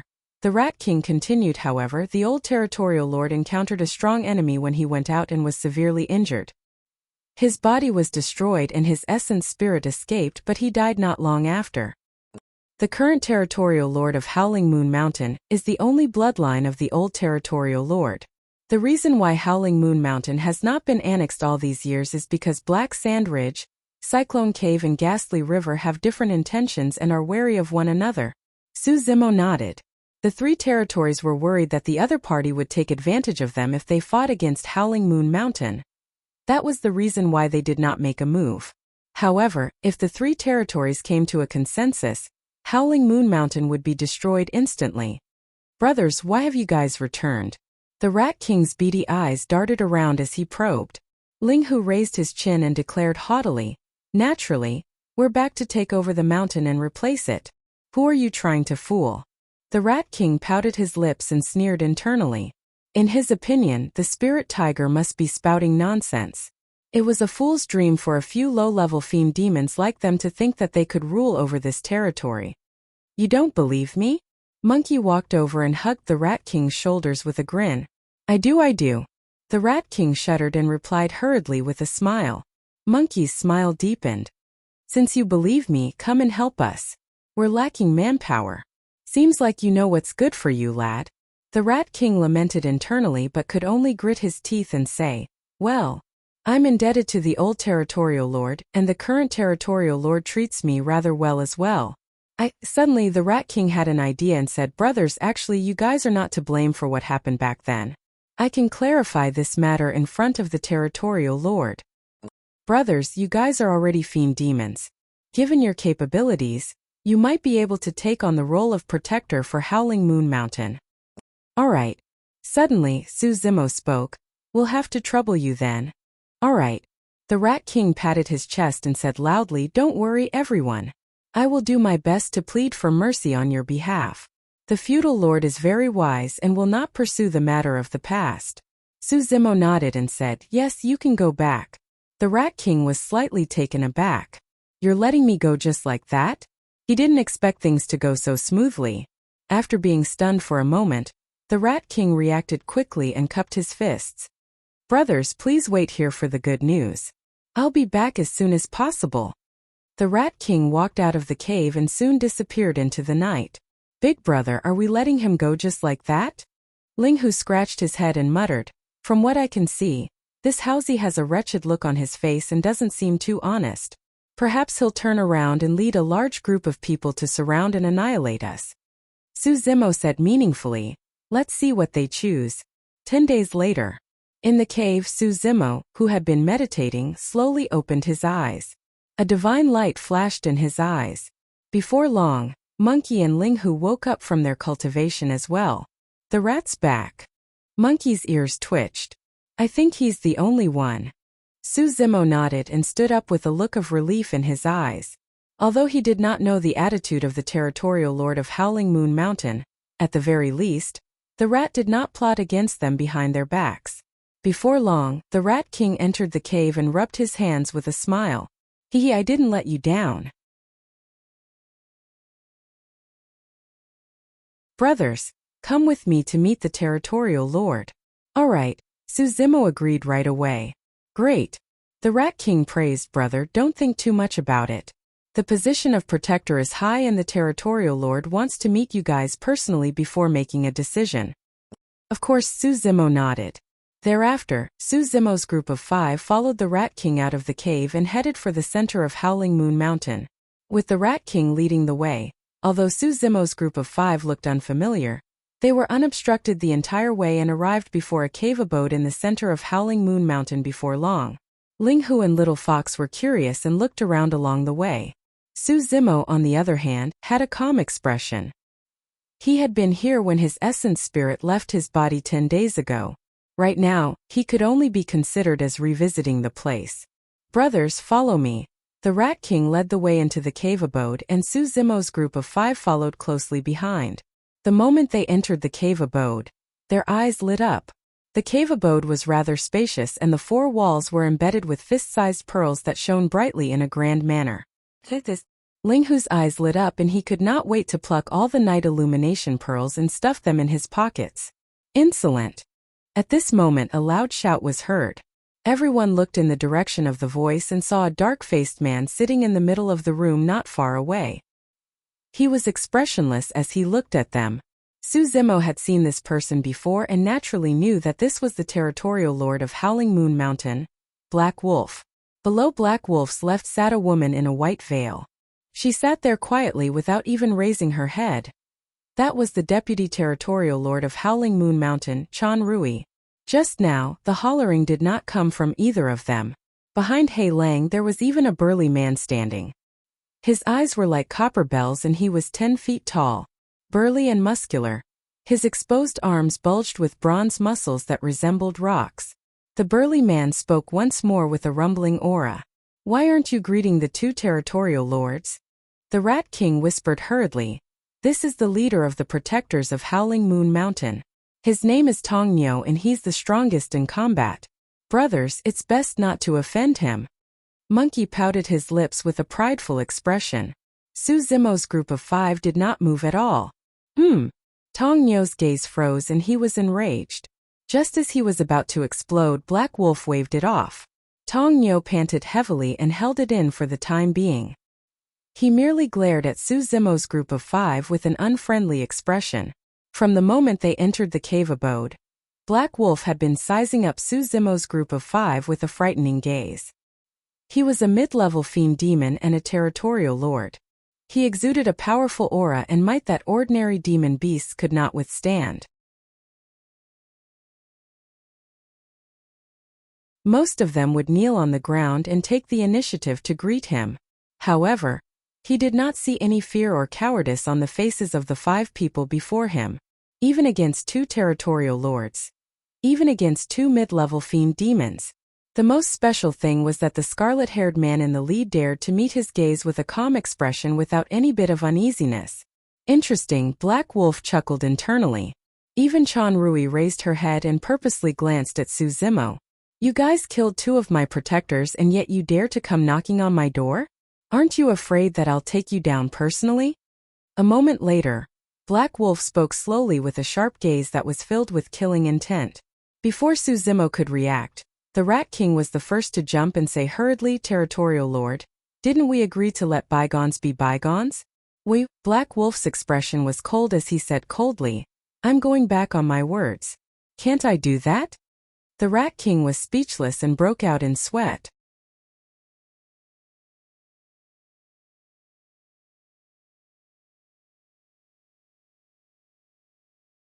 Chapter 8:18. Instantly, the atmosphere in the cave abode turned extremely oppressive. A murderous aura spread. Bronze Bull grinned and twisted his neck, smirking maliciously at Su Zimo and the others. He was waiting for Black Wolf's order to lunge over. Chan Rui did not raise her head and said nothing the entire time. However, unknowingly, 2 scimitars that were as thin as cicadas' wings had appeared in her hands.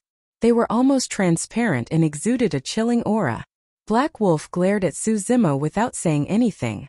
What surprised him was that, from the beginning to the end, even when he revealed obvious killing intent, this person's expression didn't change at all. That pair of eyes was like the deep sea without any ripples. "You're not afraid?" Black Wolf raised his brow. When Su Zimo heard that, he merely smiled indifferently. "If you wanted to kill us, why did you have to lure us here?" "All right."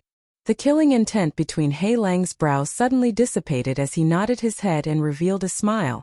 "Everything else aside, just the fact that you dared to enter my cave abode means that you are qualified to be a guardian of my Howling Moon Mountain." The Rat King was stunned. Bronze Bull was stunned as well.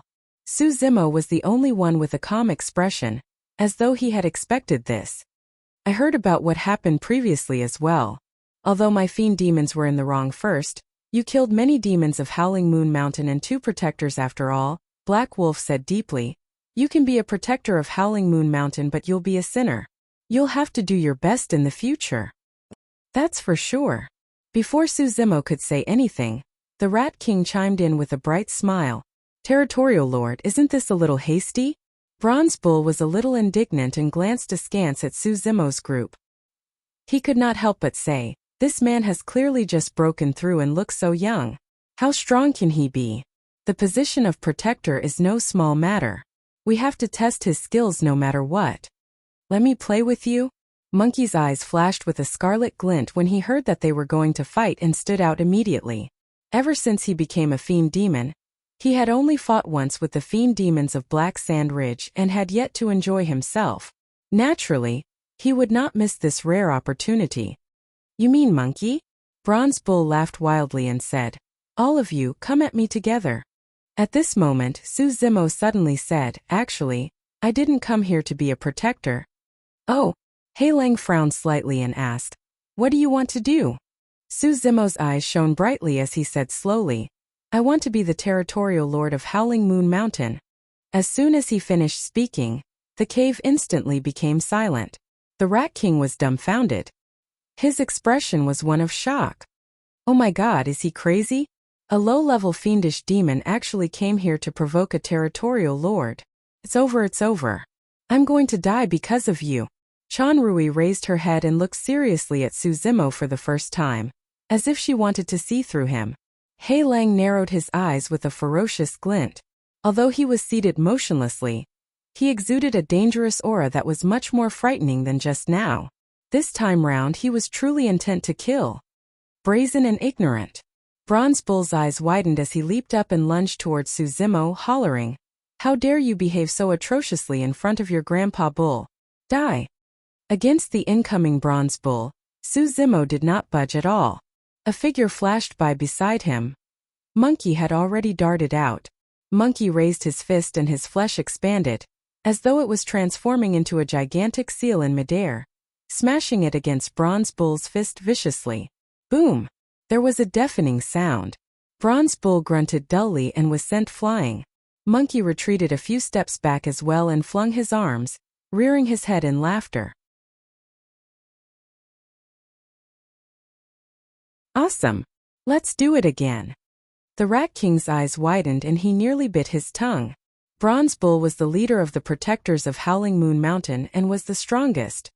There was no fiend demon that could take him head-on. To think that Monkey would be able to take on Bronze Bull head-on without being disadvantaged despite having just cultivated into a fiend demon. However, the Rat King knew that Monkey was not the strongest in this group. It was the scarlet-haired man. Could this man truly be able to? A thought flashed through the Rat King's mind and it gave him a fright. Thereafter, he rejected that thought and lamented internally. Impossible. Absolutely impossible. No matter how strong he is in combat, there's no way he can threaten the territorial lord. Black Wolf did not move and merely glared at Suzimo. In reality, his spirit consciousness had already spread out to scout the surrounding 50 kilometers. In his opinion, it was impossible for the 5 low-level fiend demons before him to usurp his position as territorial lord. It was a complete joke. However, the strange thing was that there was nothing unusual in the vicinity. There was not even the slightest bit of movement. Black Wolf asked with a cold expression, tell me who sent you guys? In his opinion, the reason why Suzimo was so calm was because he definitely had a backup plan. There was a high chance that it was from Black Sand Ridge, Cyclone Cave or Ghastly River. Black Wolf, you're thinking too much. Suzimo smiled with a deep gaze, as though he could read Black Wolf's mind. He said leisurely, I'm not from Black Sand Ridge, Cyclone Cave or Ghastly River. There are only the 5 of us. Heilang also laughed. He grinned, revealing a row of sharp white teeth. Interesting. You want to take my seat with just the 5 of you? Suzimo said, actually, you don't have to be hostile towards me. Ha ha ha ha. As though he had heard the greatest joke in the world, Black Wolf laughed thunderously. You came to my territory to provoke me. And you're telling me that I don't have to be hostile towards you? Su Zimo nodded and replied naturally, "That's because I'm trying to save and help you by becoming the territorial lord of Howling Moon Mountain." "What do you mean?" Black Wolf retracted his smile and asked expressionlessly. Black Sand Ridge, Cyclone Cave and Ghastly River have been coveting Howling Moon Mountain for a long time. If the three territories join forces, Howling Moon Mountain will be destroyed instantly. Su Zimo said indifferently, "From what I know, Cyclone Cave has been restless recently and sent fiend demons to spy on you a few days ago. You even killed 2 of them." Black Wolf's expression changed and disbelief flashed through the depths of his eyes. Most of the fiend demons of Howling Moon Mountain knew about Black Sand Ridge, Cyclone Cave and Ghastly River. However, he and Chanrui were the only ones who knew about what happened that night. How did this person know? Instinctively, Black Wolf looked at Chanrui. In fact, he was even suspicious of Chanrui in his heart. Chanrui's gaze was clear as she looked at Black Wolf without dodging and shook her head. Instantly, the doubts in Black Wolf's heart vanished. After a moment of silence, he said, "The 3 territories are joining forces to snatch my position as the territorial lord. It's the same for you. What's the difference between the 2 of you? Save me and help me? What a joke." "Of course it's different," Su Zimo said. "Firstly, I won't harm your life if I become the territorial lord of Howling Moon Mountain. Secondly, Howling Moon Mountain will still exist." Black Wolf remained silent. Those 2 points were indeed important. He had a deep grudge with the 3 territories. If the 3 territories were to join forces, he would not be able to escape death and Howling Moon Mountain would cease to exist as well, divided by the 3 territories. "As for saving you and helping you, that's even easier to understand," Su Zimo smiled. "I'm the territorial lord of Howling Moon Mountain. Naturally, the matter of defending against the 3 territories will be left to me. All you have to do is support me." "All right, I understand everything now. There's only one question left." Black Wolf stood up slowly with a torrential ferocity. He glared at Su Zimo and sneered. "What rights do you have?"